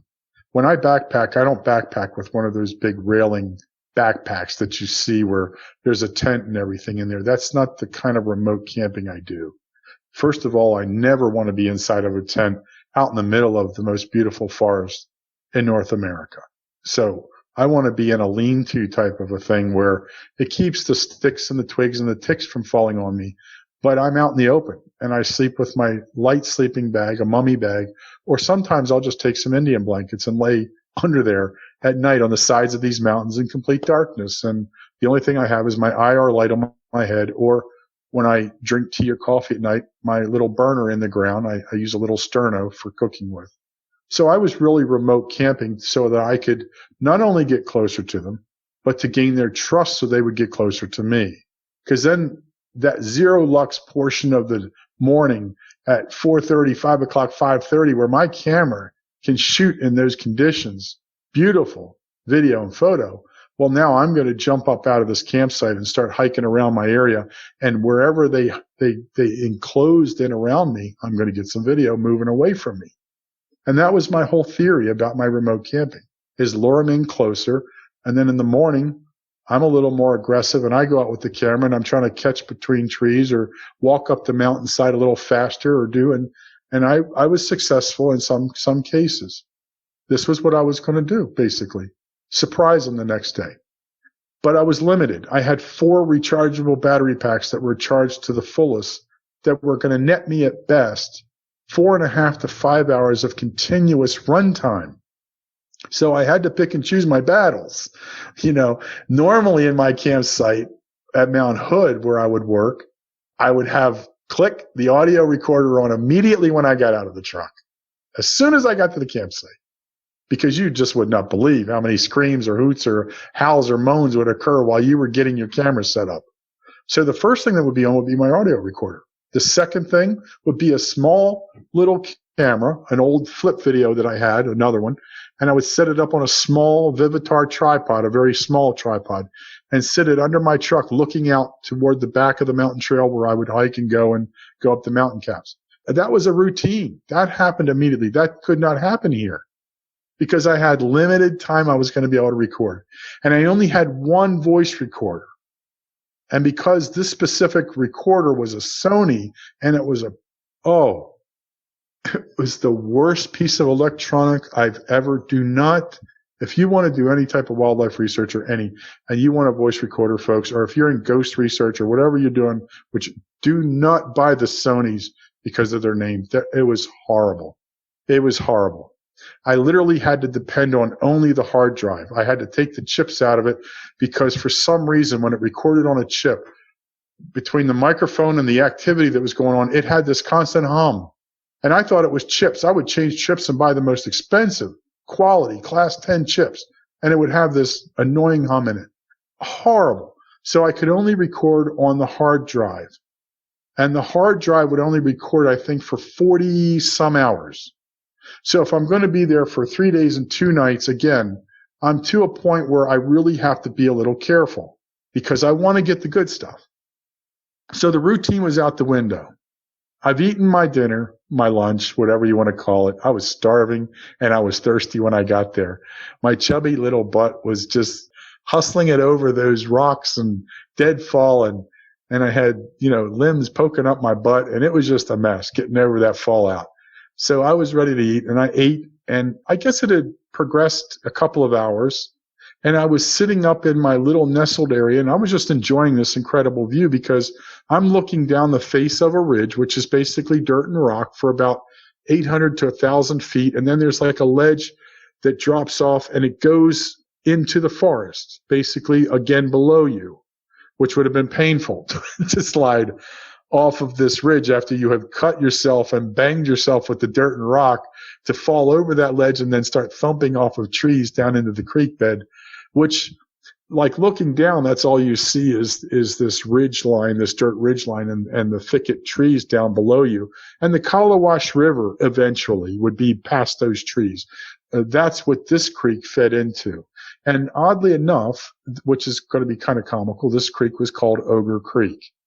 I didn't know that till late in my research. I didn't choose this place because of that. I never had really noticed the name until I was ready to put excerpts into a journal-like thing that I would keep of all my research so that I never missed a time of day or a moonfall. I wanted to track all of the behavior and the characteristics and environmental things that led up to the encounter. So I would want to know if it was a full moon night or full. So when I kept my journal, I wrote down specifically what time it was when I experienced something. So those things in my books are very true to life and right on time. A lot of times at my age, I have a hard time placing some things together. And I know I say 2005, 2006, 2008, but it's in that time. And if you ever read my books, you'll see there's right down to the time. But it was around a couple hours, and I was enjoying this view. And as you scan to the left of your view of this mountain ridge, you start to see the base of this creek. And it's these giant boulders, very prehistoric looking location in the forest. If you were to just take a picture of the view of Ogre Creek, the waterfall kind of over area, the water cascade area, I like to call it, and the two mountain ridges that go up and join right there on either side of that watershed area, that little waterfall area, and these giant trees that are the size of your cars, literally the diameter of your car, 10, 12 feet, going up, streaking into the sky, and both of these mountain ridge lines peaking at that point of the creek, and just prehistoric. Giant boulders with dead fallen cypresses and spruces that are as big as your car, that have rotted over years and filled sections of the area between those boulders. And you have this prehistoric looking boulder, kind of a Flintstone appearance.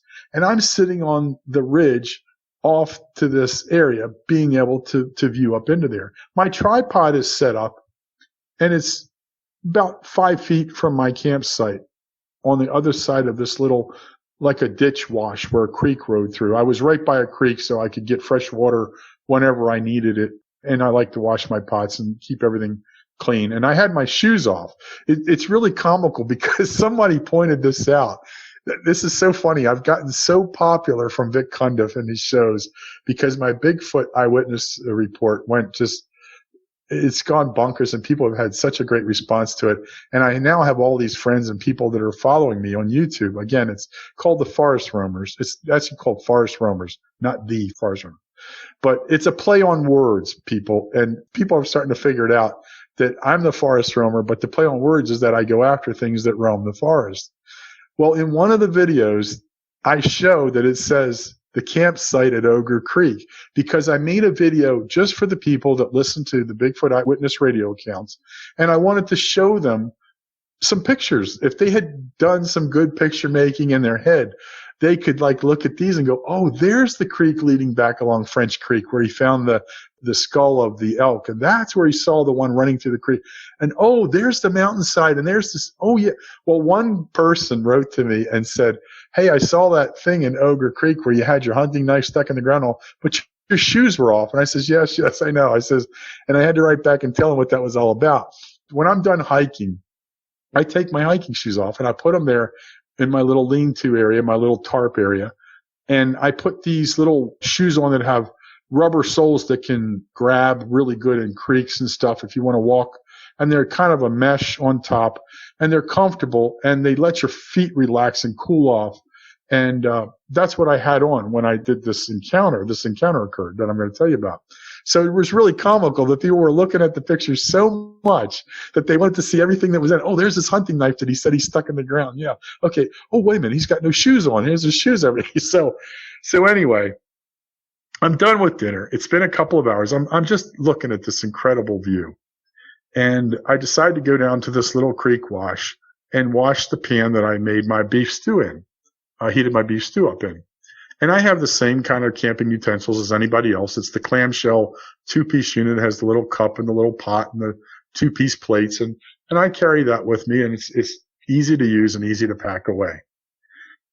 I go down to the creek, and I have to kind of sidle down into this little wash area, and I have some soap on my rag already, organic soap. I use a organic, environmental friendly soap that I wash my body and my pots and pans with. Had some on my little rag, and I was down there washing and tinking away. And all I remember was that when I got done, I knew I had to switch back up this little thing. I would say this thing was probably like a foot or foot and a half taller than me if I stood up in the base of this little creek. And it was literally kind of a little dry gulch. Not a dry gulch in the summertime with just a creek running down it. But when the snows are melting, I would suppose this was like a little river running down the side of this ridgeline because it had cut a pretty good groove out of the earth. And so I was down under it where I couldn't see anything that was going up. And plus I was bent down cleaning anyway. And so the first move I made, I went to go plant my foot to switch back up the little gulch side. And I got to where I was going to plant my second foot going up above that. And I heard basically what was like a grumble, a grunt. And the first thing I thought was, it's a bear. I've kind of snuck up on a bear on this ridge. And I tried to look up. I had settled back down after the grumble, back down to creek level now, thinking that it was a bear, and I wanted to get myself in a better position to see if it was coming at me. And I looked up and I couldn't see anything over the edge of this little gulch. I was too down inside of it. So I didn't hear anything else, and I kind of just looked around and I didn't hear anything else, like something walking or thumping around or anything like that. So after just a couple of seconds, a handful of seconds, I decided, okay, I'm going to go up and see what I got here. And I switch back up and I step in the soft dirt of this gulch and I work my way up, and I'm now facing back toward the side of the gulch that's facing my campsite. And I'm maybe 10 to 15 feet away from my campsite, maybe 15 feet from my little camp underneath of the trees. And behind me is Ogre Creek and the waterfall area and the two ridge lines that run up and meet, and that's the view. And I have my back to that at this point in time. But when I get up to the top, it's kind of a struggle. You're pushing your foot in that soft dirt. I get up, and I always do this thing where, I think other people do this. They stamp their foot. You got mud and dirt in it and rock, and you stamp your foot. And when I stamped, I was moving to my right to look over my right shoulder just to get back upright. And I caught out of my peripheral something was over by this large white fallen tree. This large dead fallen tree had turned white in the sun, literally sitting out on this ridge line for so long, it bleached perfectly white. And as I was turning, it was turning toward me. And we kind of it was like the old mirror trick that Lucy does on her show with Harpo Marx, they kind of turn at the same time, and we literally turn at the same time and square up on each other. And it is, it is literally the most incredible physical specimen of a creature I've ever seen in my life. I mean, in my life, I've never seen this. First thing, in complete horror, terror. I know what I'm looking at. My eyes won't focus right away. When I had stamped my foot, it was kind of a little bent over this white deadfall. And as we turned, it came toward me. It made this move to move closer to get a better look. Now, I couldn't tell you if he took a step at that time. All I know was my eyes were focused on his upper body, him turning toward me. My safety was becoming very, very important at this point in time. I knew what I was looking at, but like I said, it was weird. My eyes couldn't see the finite details just yet. Just that I'm staring at a very large creature, easily the size of a building ceiling, so 8 foot easily. Probably more upwards of the 9 to 10 foot height. In all honesty, there are a couple of things that protect me or stop me from saying exactly that. First of all, this creature, like other ones that I have seen in its mechanics, is leaning over. So his head is over his body. And although he's squared up on me, I'm not looking at his knees. I'm looking at his legs in a 45-degree angle from each other. They're literally pointing out in a 45. And a lot of the look of this creature starts to take on a linebacker that's ready to capture a fullback coming through the line. He's in this leaned over, crouched type of a position, and he's thick. Like I said, he easily is as tall as a home normal ceiling of 8 foot. That I know I can figure out. And he goes beyond that. If he was to stand completely upright, easily. But the massiveness starts at his shoulders.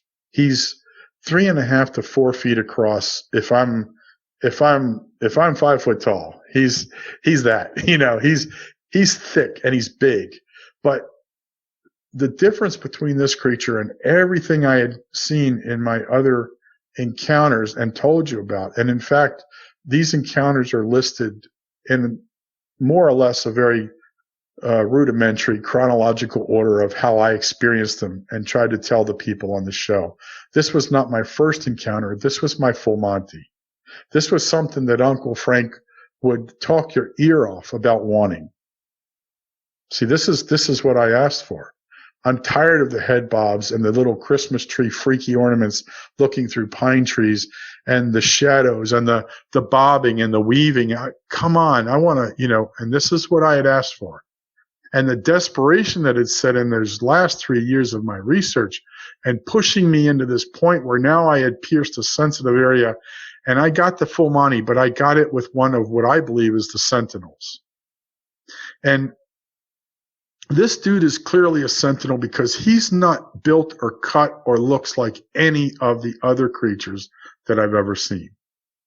And in fact, every single creature that I either have a photograph of or have seen and not been able to capture have all been unlike each other, which is in itself a unique theology of what's going on. Genetically, did they change as they came from the Bering Straits and the Northwest is their main bloodline, but then they filtered off and bred with other creatures or whatever? Holy mackerel. If you start to open up a can of science that science can't even handle. So I don't know. But what I'm looking at now, and my eyes are becoming clear, and the fear is really starting to ice me up. I can feel my feet, my calves, my knees, they're icing. They're getting cold. It's an 85-degree day with a light breeze blowing. I just soaked my clothes getting back there with sweat and have had just this incredible moment that you feel like a popsicle. You feel like somebody has thrown you in a freezer and you're icing down. And along with those ideas, I start to contemplate, oh my God, my wife is going to have to tell people that I was killed by a mythical creature. Can you imagine the complete ludicrousness of this statement that my wife is going to, do you know Bigfoot, by the way? Yeah. Yeah, he doesn't exist. I know. Okay. He broke my husband into 4 different pieces and delivered him throughout the forest. I mean, that's what started to go through the ludicrousness of what I was doing, the insanity. And now I was so crystal clear that my mind was going between data capturer of my research side and complete and utter terror for my disbelief in what was going on. One of my primary worries were, there's no way this dude's going to give me the full Monty and let me live. There's no way. There's no way. How many stories end like this? I knew it. In my heart of hearts, I knew this was going to be a bad day for me. I was starting to feel the pain that was going to come my way. And I didn't know, and that was what really scared me, how he was going to do it. Was he going to pick up a rock and throw it at my skull like the deer I saw took his demise and crushed his skull with a rock? Or is he going to leap across that ditch and just twist me into two pieces? And that's the fear that you like, this is going to hurt, but what's he going to do? You know, hopefully he just smashes my skull into my shoulders and I die very quickly. So I started to go through a variation of, oh my God, I'm going to be killed by a Bigfoot. What? Who does that? Who does that? And then, wait a minute, look at that thing's small bulbous head. No conicalness to it. And now I start capturing data with my eyes because I'm still a researcher and this is my opportunity, dang it. And I want it. And I started to watch different things because I knew that my survival meant two things had to take place. I had to watch his eyes and I had to watch his movements from his hips because that's where everything takes place. The eye will blink before the hip junks and then he leaps on you and breaks you up. I know wild animals. So I've got to summon up everything I know about every creature and say, I've got to watch this thing standing in front of me for any telling behavior that's going to mean the end of my life. And I started watching him really close, and that's when I saw him. And this is what I saw, folks. I saw a giant of the forest. I saw something whose head did not belong on that incredible body. He was tapered like a triangle. His muscles in his bicep and tricep area were as big as my waist. No drama. No drama. The dude was a physical specimen. His chest was cut of stone. His skin was black like a tire, like an ape. I could see his nipples. I could see the choice of sex that he was. I could see everything about this creature, and there were some things that stood out. Number one, he was beautiful.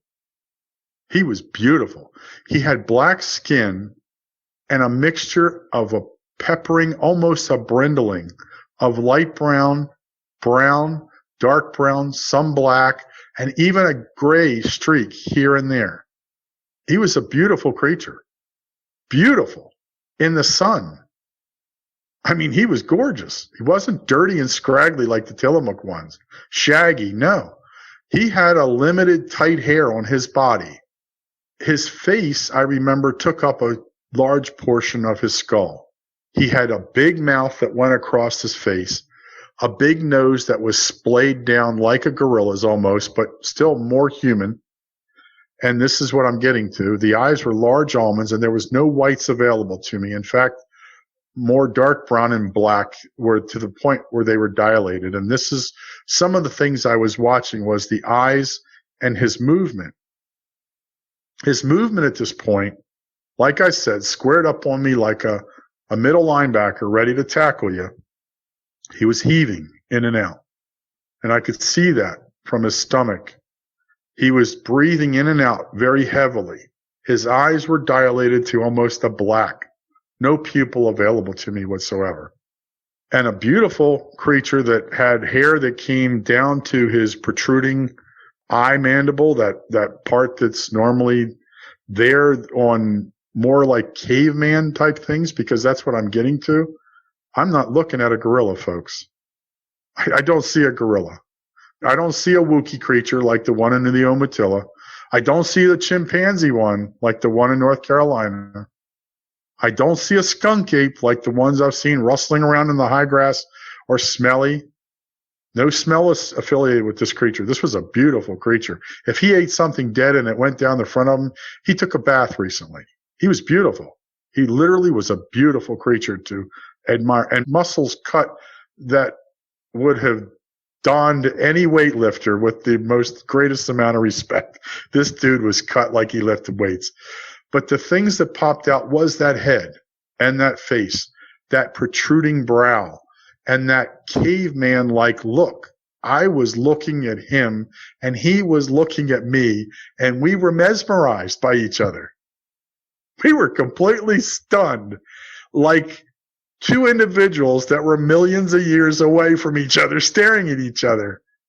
And I was gathering data with my eyes. And there was another thing that stood out that was really bizarre. The two places that I saw all of his length and height was, of course, his calf, from his knee to his foot, and from his elbow to his hand, his wrist. And those clearly were the two longer extremity growths of his body.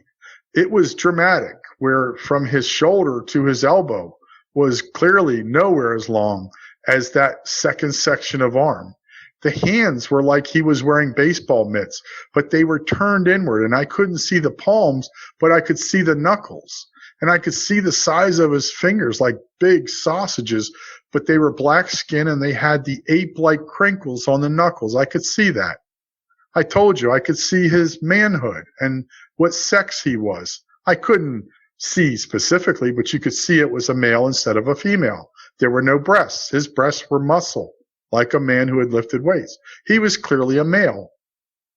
And then his thighs were, the hair went down. His chest was a little sparser with hair to where you could see nipples and his skin underneath. But then at his waistline and belly line down, it got heavier, down his thighs, down his knees, and down sparser and thinned out over his calves, down to his feet. And he did have some hair on his feet. You could see that. But it wasn't the same amount of hair over his whole body. He was definitely donned a lot less hairier than most of them that I had seen up to this point. And yet I hadn't seen any of them up to this point at this close a range. So we might be talking to somebody who doesn't even know. I know that the one shaggy one that went across the trail in front of my wife and I in the Umatilla looked just like a Wookiee. In fact, it looked like the Wookiee. It was the same color. It was that tall, lanky thing, never looked at us, did the trail walk, and boom, and it just looked like a Wookiee. You could have taken him and put him in the Star Wars movie and nobody would have noticed the difference. So I hadn't seen anything like this, and now I'm staring at this creature that is not a creature at all. It's a man. It's a very large man. And he's heaving and he's ticked off because I have worked my way somehow into his territory. And he doesn't know how. How did this little white, hairless creature, chubby guy from Baltimore, Maryland, work his way back into my territory? Oh, no, this isn't going to work, little man. This is not going to work. And I don't know how long took place there, folks. I don't to this day. I go over it a billion times in my mind. I have a video that plays, but I will just tell you, I had enough data captured in my eyeballs that for the rest of my life, if I could ever gather myself to draw that creature, it would be amazing to see what I came out with, because that was how just this man was so large that he blocked my view of the two ridge lines and Ogre Creek waterfalls out of my view. And I just remember that what I'm going to tell you is kind of comical now. But I did go through living heck in this moment. Everything from the extreme, I'm out of this. What am I doing in this? Literally, honestly, down to the moment where I was ready to show him that I would stamp on my camera and break it if he would just let me live. And I actually started to beg the Lord to get me out of there now. I know I asked for it, but you know, you've been there. You've been there for me. And I need you. One more time. Get me out of this now. I'm done. And right about that time, I heard a tinking.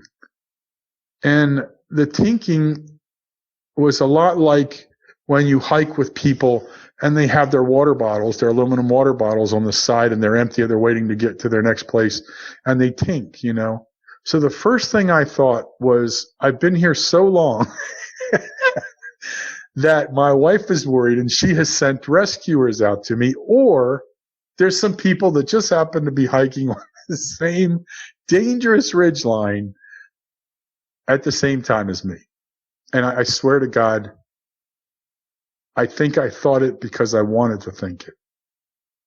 And I heard this tinking, tink, tink, tink, tink, tink, tink, tink, tink, tink, tink, tink, tink, tink, tink. And I'm like, what? And, and I remember at that point that I kind of gave up caring about him all of a sudden, a little bit. And I don't know if it was my own survival kicking in or what, honestly. But I remember looking to my left downward a little bit, and I saw my left shoulder shuddering violently. And I looked down.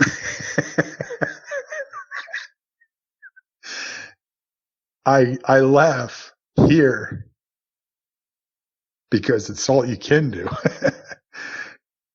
But that tinking was my pan in my hand, my left hand, and my keys are always in my left pocket. I keep my chapstick in my right and my keys in my left. And I never, ever do without my keys. I don't leave them in my backpack. I figure last case scenario is I'm always going to be able to get back to my truck without my pack or without whatever and get that truck started and leave. So I always have my keys in my pocket. And the tinking was not someone coming to rescue me at all. It was that pan smacking my keys. Just ding, ding, ding, ding, ding. And I looked down and I couldn't help, but almost like it shut me off. It was like I was so disappointed, I think. It shut me off. My brain shut. And I was like, oh man, it's me looking like a fool out here. And it was right around then that the left knee started to buckle and I couldn't hold my weight up and I fell to the ground. The pan goes flying and I got my silly old cleaning rag still in my hand.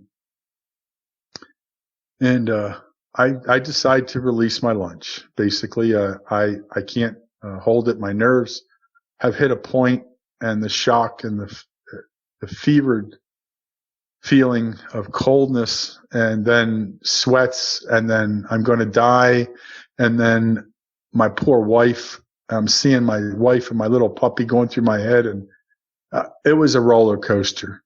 It was a roller coaster that had come to the end of its run.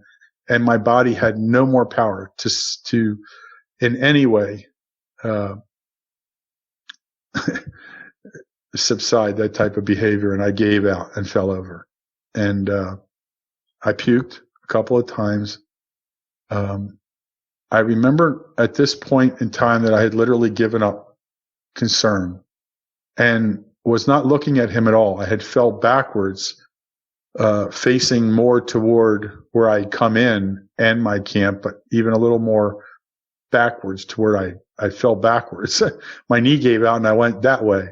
So after I got sick, I wiped my mouth a little bit, and I remember that I kind of snapped back into it. I had to kind of grab myself again and say, okay, now let's get back to what we're doing here, because we could still have a really bad situation and you're not out of it yet. And I kind of, when I was done wiping my mouth, I was down on my knees and I sat back on my heels, my haunches, sit back. And I remember at that point wiping my face one more time, and I looked over to the right where I had to turn my head a little bit now to get him into my view again. And he was still there, but at this moment, right about then, and it wasn't very long, it was like seconds, when I turned back to him, he made this frightening kind of a gesture with his left leg. Looking at me, it was the leg on the right, but it was his left leg. And I remember him making this bizarre kind of a gesture of, it almost looked like he was going to lift it and be able to step completely. He was maybe, okay, let me give you positions here, folks. He gets up from this deadfall that's maybe 20 to 25 feet at the closest point to this gully. He steps in my direction a few moves. Like I said, didn't notice his footsteps at this time. I'm just watching this large dark black, brownish creature, brindle almost hair, beautiful, stepped toward me. So I'm not watching anything except where I'm danger's going off in my mind. I'm doomed. I'm finished. So I didn't notice anything at that time, how long, but he had moved to a point where he was maybe 8 feet or so from that gully. And the gully across was maybe 6, 8, 10-ish feet. Again, I don't know, but you can't see when you're standing down inside of it. I could at 5'11". So whatever it was across there, and then I'm standing 5 feet or so on the other side of that gully. So we've got 20-some feet between us. I'm really seeing this is no man or a bear scratching his back on a tree or 2 men in a suit, or this dude is in my face, breathing, just looking at me, and he does this motion with this leg that at first it looks like he's literally going to step over that gulch. That's how big he is he looks like he can literally do that. And he instead pulls that leg around on this very dramatic move and stamps it toward going back over the ridge line. And I'm just sitting back on my haunches and I'm watching this, and he has moved a little closer to the ridge. That swing and step took him 4 or 5 more feet, and he looks like he's going to go right back over the ridge and leave me alone. I was still very scared because I didn't know what he was really thinking until he did one more thing. I'm looking at him, literally, my haunches, I'm looking. If I was to lift my arm up and point it out, I can look right through his left shoulder. He's no longer looking at me. And I see his back, and that's just about as muscular as the rest of his body. The backs of his calves look like steel bands running through them. I mean, literally, this animal has zero body fat. And I'm looking at his left shoulder, right through his body, his back, his hindquarters, and the backs of his legs. Giant feet. And he's got one placed out, this left one, up in front of him a little bit. And he turns to the left just a touch, and he looks over at my camp. And I can feel that he's keeping me in his peripheral vision. I can feel that. He's purposefully not looking at me anymore, but he's looking at my camp, and he's making a point. And it was here that he did something that I literally relaxed completely. Nobody out there, unless you've researched wildlife, chased wildlife, you're a hunter, you know when situations are bad, and you know when they're good. There are snuffs and hunts and humps, grunts, and noises that bear and creatures will make when they're subdued with some type of a decision. And that's where we are. This creature now, when he makes that step, we're about a little bit more down the road, and I'm watching him, and he's looking over at my camp, and he does this bizarre kind of almost, if he would have had a longer neck, it would have appeared goose-like. But he didn't. He had this little bulbous head. And to see him make this move where he dips his head down below kind of his neckline and lifts it up, and he makes this scream, yell, snarl. Like the only thing, and I told Vic this before, it's so comical. And I explained it to the viewers on the Bigfoot Eyewitness Radio show. It seemed like a father, and I know there's dads out there, they got these kids, and they're wonderful kids 90% of the time, but 10% of the times they know just what buttons to push. They know just how to tick you off, and once they push that button and tick you off, they know how to take you down the track and keep you there. And you just want to go, and you can't hurt them, you love them, and you don't want any kind of physical deformities. So you have to make this dad sound where it's just, I'm going out to the garage for a second or I'll kill you. And that is exactly what I saw right there. It might sound weird to you folks to go through this incredible fear ride. But when he turned and started to walk away, I knew I was okay for a little while. But then he makes this, I'm going to try to do it But, again, we're talking some time behind me here. So, but he does this thing like he dips his head and lifts it up, looking toward the ridge where he's going over, the little clearing, literally a path, which I should have saw, cleared out over this ridge line where he must come and check on this area every once in a while. But he's aiming that way, and he looks up that direction, and he goes, and it was just this very almost like Ron Moorhead type Sierra sounds where it was a little gibberish, and then this squeal that led to like this kind of partial scream, kind of like that, like how he ended it. Very weird, but right there, it was like he was my uncle and he was ticked off at me.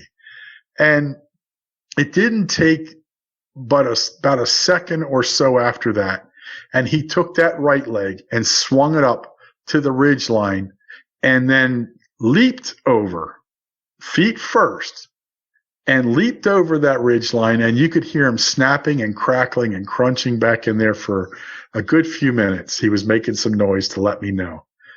And I was sitting on my haunches, and I started to mesmerize around me. I got into this funk where I was looking at this beautiful place and what I've just went through and my campsite, and I'm starting to retrospectively go over this day. I'm just like, wow, look at that beautiful view. How could it create such a monstrosity in my day? And then I was going through, just sitting on my haunches, going through all this, and I had started to deflate because I knew that was frustration. That was pure and utter frustration. He chose not to make a dangerous or a fatal change in my life at that time. That was a warning, somewhat similar to be the heck out of here in an hour when I come back, and we'll never talk about this again. But I'm going to have to do something with you because I've got a job to do here, and they're not going to think I can do it. And that's his job, is to guard that boundary line. So I knew. So I had crawled myself at this point. Now I was starting to get my composure. I crawled back to my campsite, and I slung that hunting knife out of the ground and slashed my ripcords. Normally, I would be untying my ripcord and rewrapping them. I'm a very neat little camper. I used the whole zero impact thing. You'll never know where I camped in the forest. But I was slashing ripcord and rolling up tarp and bed rolls like you have never seen. I pull my flip phone. I had one that I kept for just in the forest. And I pull it open. I look at the time. It's 9:30 at night. Now, the sun's still out because that's the way it is on that upper 45th parallel, is it'll stay light out till 10:30 at night. And I looked down and it said 9:30. And as far as I was concerned, I had an hour or so of daylight. And at that point, had I not made the distance back, I was going to be in enough light and had a headlamp to get back the remainder of the distance. And there was no way I was staying. I mean, I was done. I had already, folks, I had already planned to sell my camera gear. It was on Facebook and Let Go as I was thinking of rolling up the bedroll. I was done with this field of research. I was done.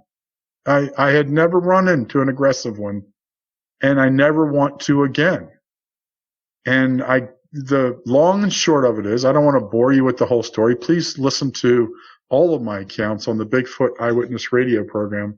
Vic did a wonderful job of editing my story and my accounts through my research career of basically what amounted to about 16 or 17 years in the forest of doing this research. I got back to my truck, had a couple of other little misnomers go wrong, but I got out of the forest that night, the next morning, and never spoke to it about my wife for a couple of weeks. Went through incredible guilt about my failure as a researcher. All the money I had spent might be not a failure to the average people out there going, well, wow, yeah, but you got to see a cryptid creature. In that way, no, it wasn't a failure. I gotten exactly what I asked for. But the fact that I wasn't prepared when I had I've caught so much other things on camera and video, not massively impressive, tide turning stuff, but enough to show me that I was going in the right path of my learning and experiences, encounters. I was having a blast and capturing some good stuff.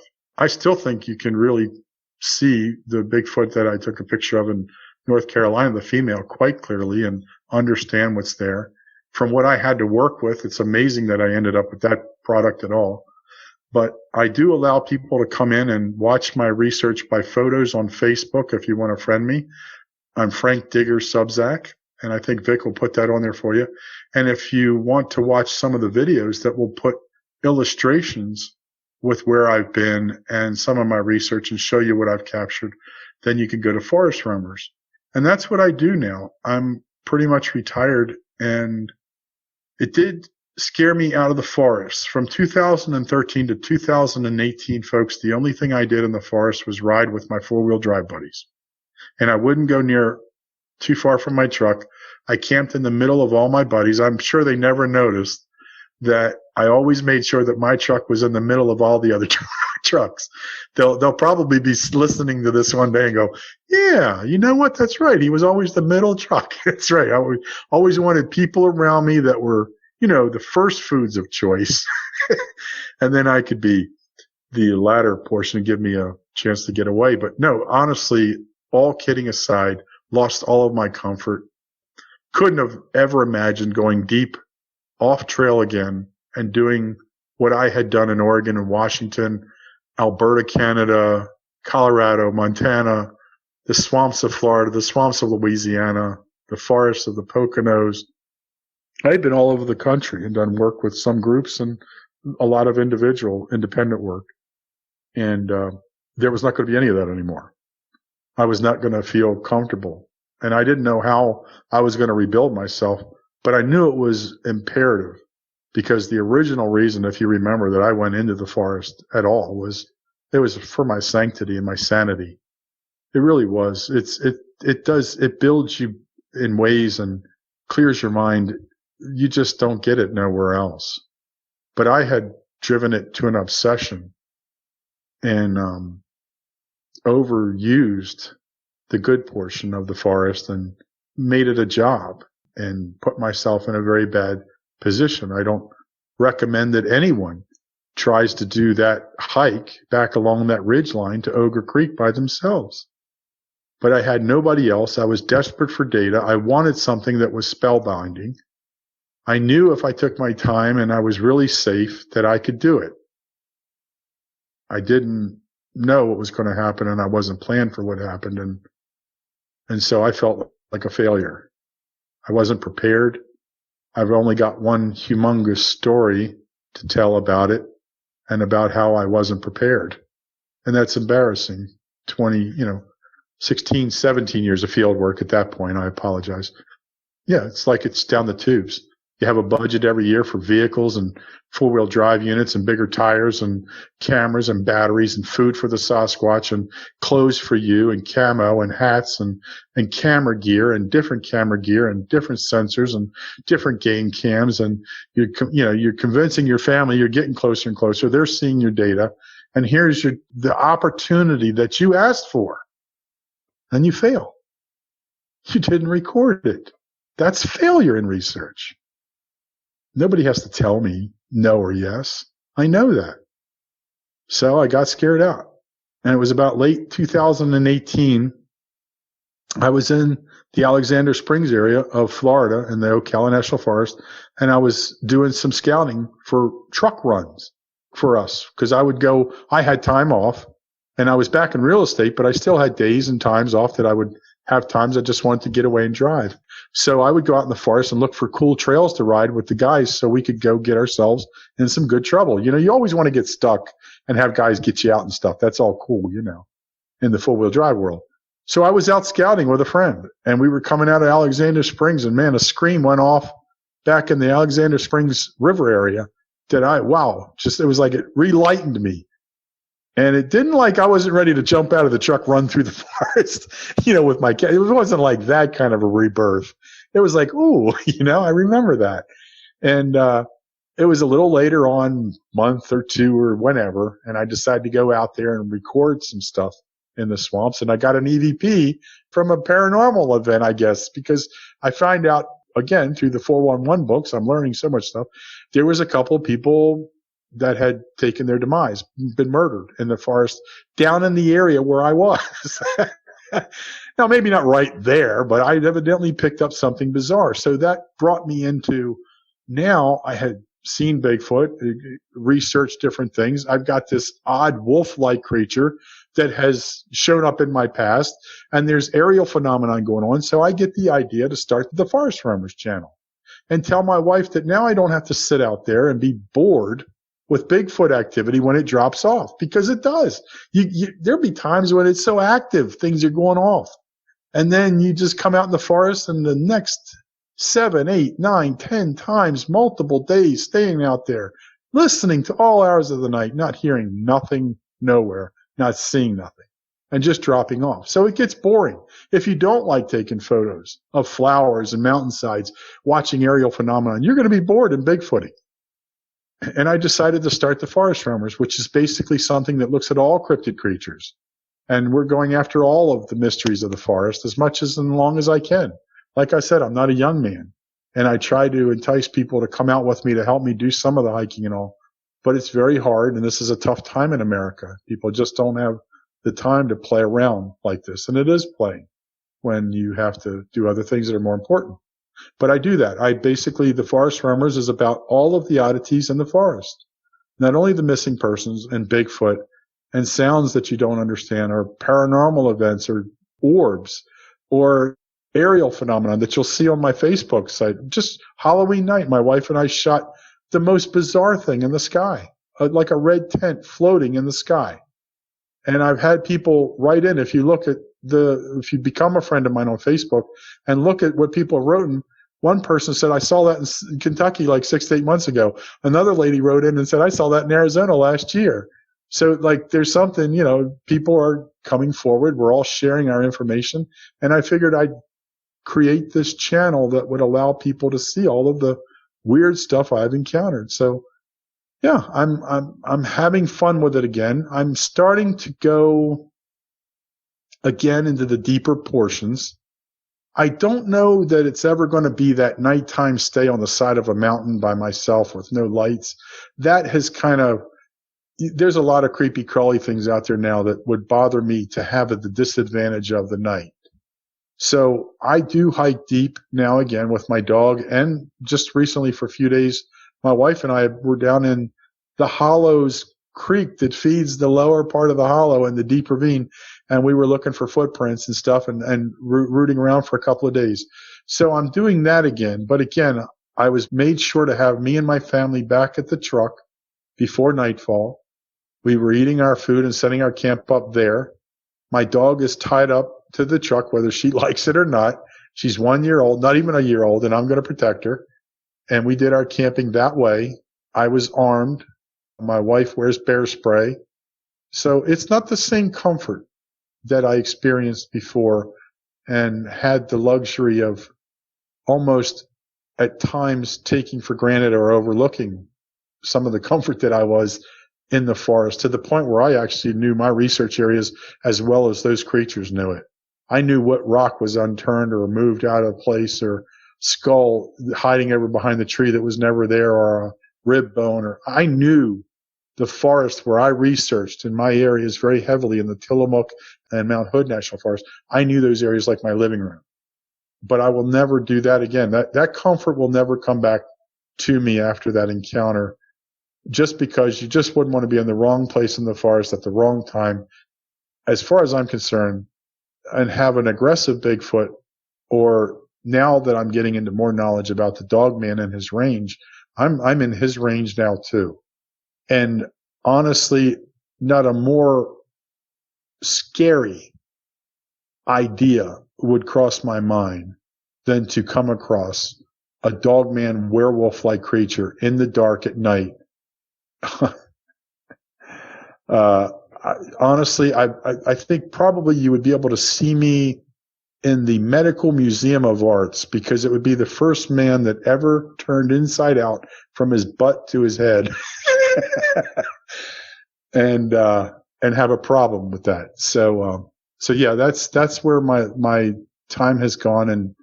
And certainly now Dogman has become a part of my research, information and observation, and just trying to learn more and even see if I can get on the trail, or if I might already be on the trail of one. Who knows? It goes without saying that I'm glad you're able to head into the woods again. It really would be a shame if you gave it up for good. If you'd like to listen to Frank share more encounters he's had with Sasquatch in episodes 253 through 256 of Bigfoot Eyewitness Radio, go to bigfooteyewitness.com/podcast and follow the instructions there. I'm going to put a link for Bigfoot Eyewitness in the description for tonight's show to make it easy for you to find it. Another option is by going to the Google Play Store or Apple Store and downloading the Bigfoot Eyewitness Radio app. Having said that, if you'd like to check out Frank's Forest Roamers YouTube channel, which I hope you do, of course, I put a link for it in the description for tonight's show. That'll make it easy for you to find it. Well, it's time for us to get out of here, but before we do you have any closing comments you'd like to share? No, as usual, I just want to thank you very much for having a format of this nature for people to vent their experiences and encounters. I had a lot of fun doing the Bigfoot Eyewitness Radio with you. My wife and some other friends think you did a really nice job. And I like this Dogman Encounters. I am hooked on this program. I say I'm not going to go back and listen to any more because they're freaking me out. And I go back and I listen to a couple more. And so, no, it's really a unique format that you have. I'm really thankful to that. And I'm thankful to you for how you have helped me. I don't like to attract everybody and anybody. And I think you have just a wonderful guest in your programs. I have spoken to so many people from both of your programs, oddly enough. And you have a really cool guest. I've made a lot of friends on my Facebook, and they're piling on to the YouTube. You have allowed me to catapult my format because I'm not that kind of a person who wants to put Bigfoot video. We talked about this, big letters and exclamation points and show you this head bob. And I'm not selling out that way. I wanted to produce a nice steady story and stream of documentary-like stuff to give them ideas of what I've done in the past and what I've seen. And using or catapulting my platform from your guests and having you help me to build my guests, I've managed to get really great people now, and they're loving the stuff they're seeing. So I have to thank you, number one, for giving me this format to speak where I wasn't ridiculed about what I'd experienced, and your guests were accepting of that. And secondly, just thank you for what you've done for me to catapult my forest roamers and everything. So you're really a double Superman for me. Well, thanks for saying that, but yeah, you're giving me way too much credit. You just do a great job, and I was more than happy to help introduce you to people who didn't know about you. So yeah, that's all it was. Just glad to do that. But having said that, Frank, thanks again so much for coming on and sharing those experiences with us. I really do appreciate it. Thank you, sir, and have a good night. You too. We'll see ya. If you've had a Dogman encounter of your own and would like to speak with me, whether in private or on the show, please go to dogmanencounters.com and submit a report. I'd love to hear from you.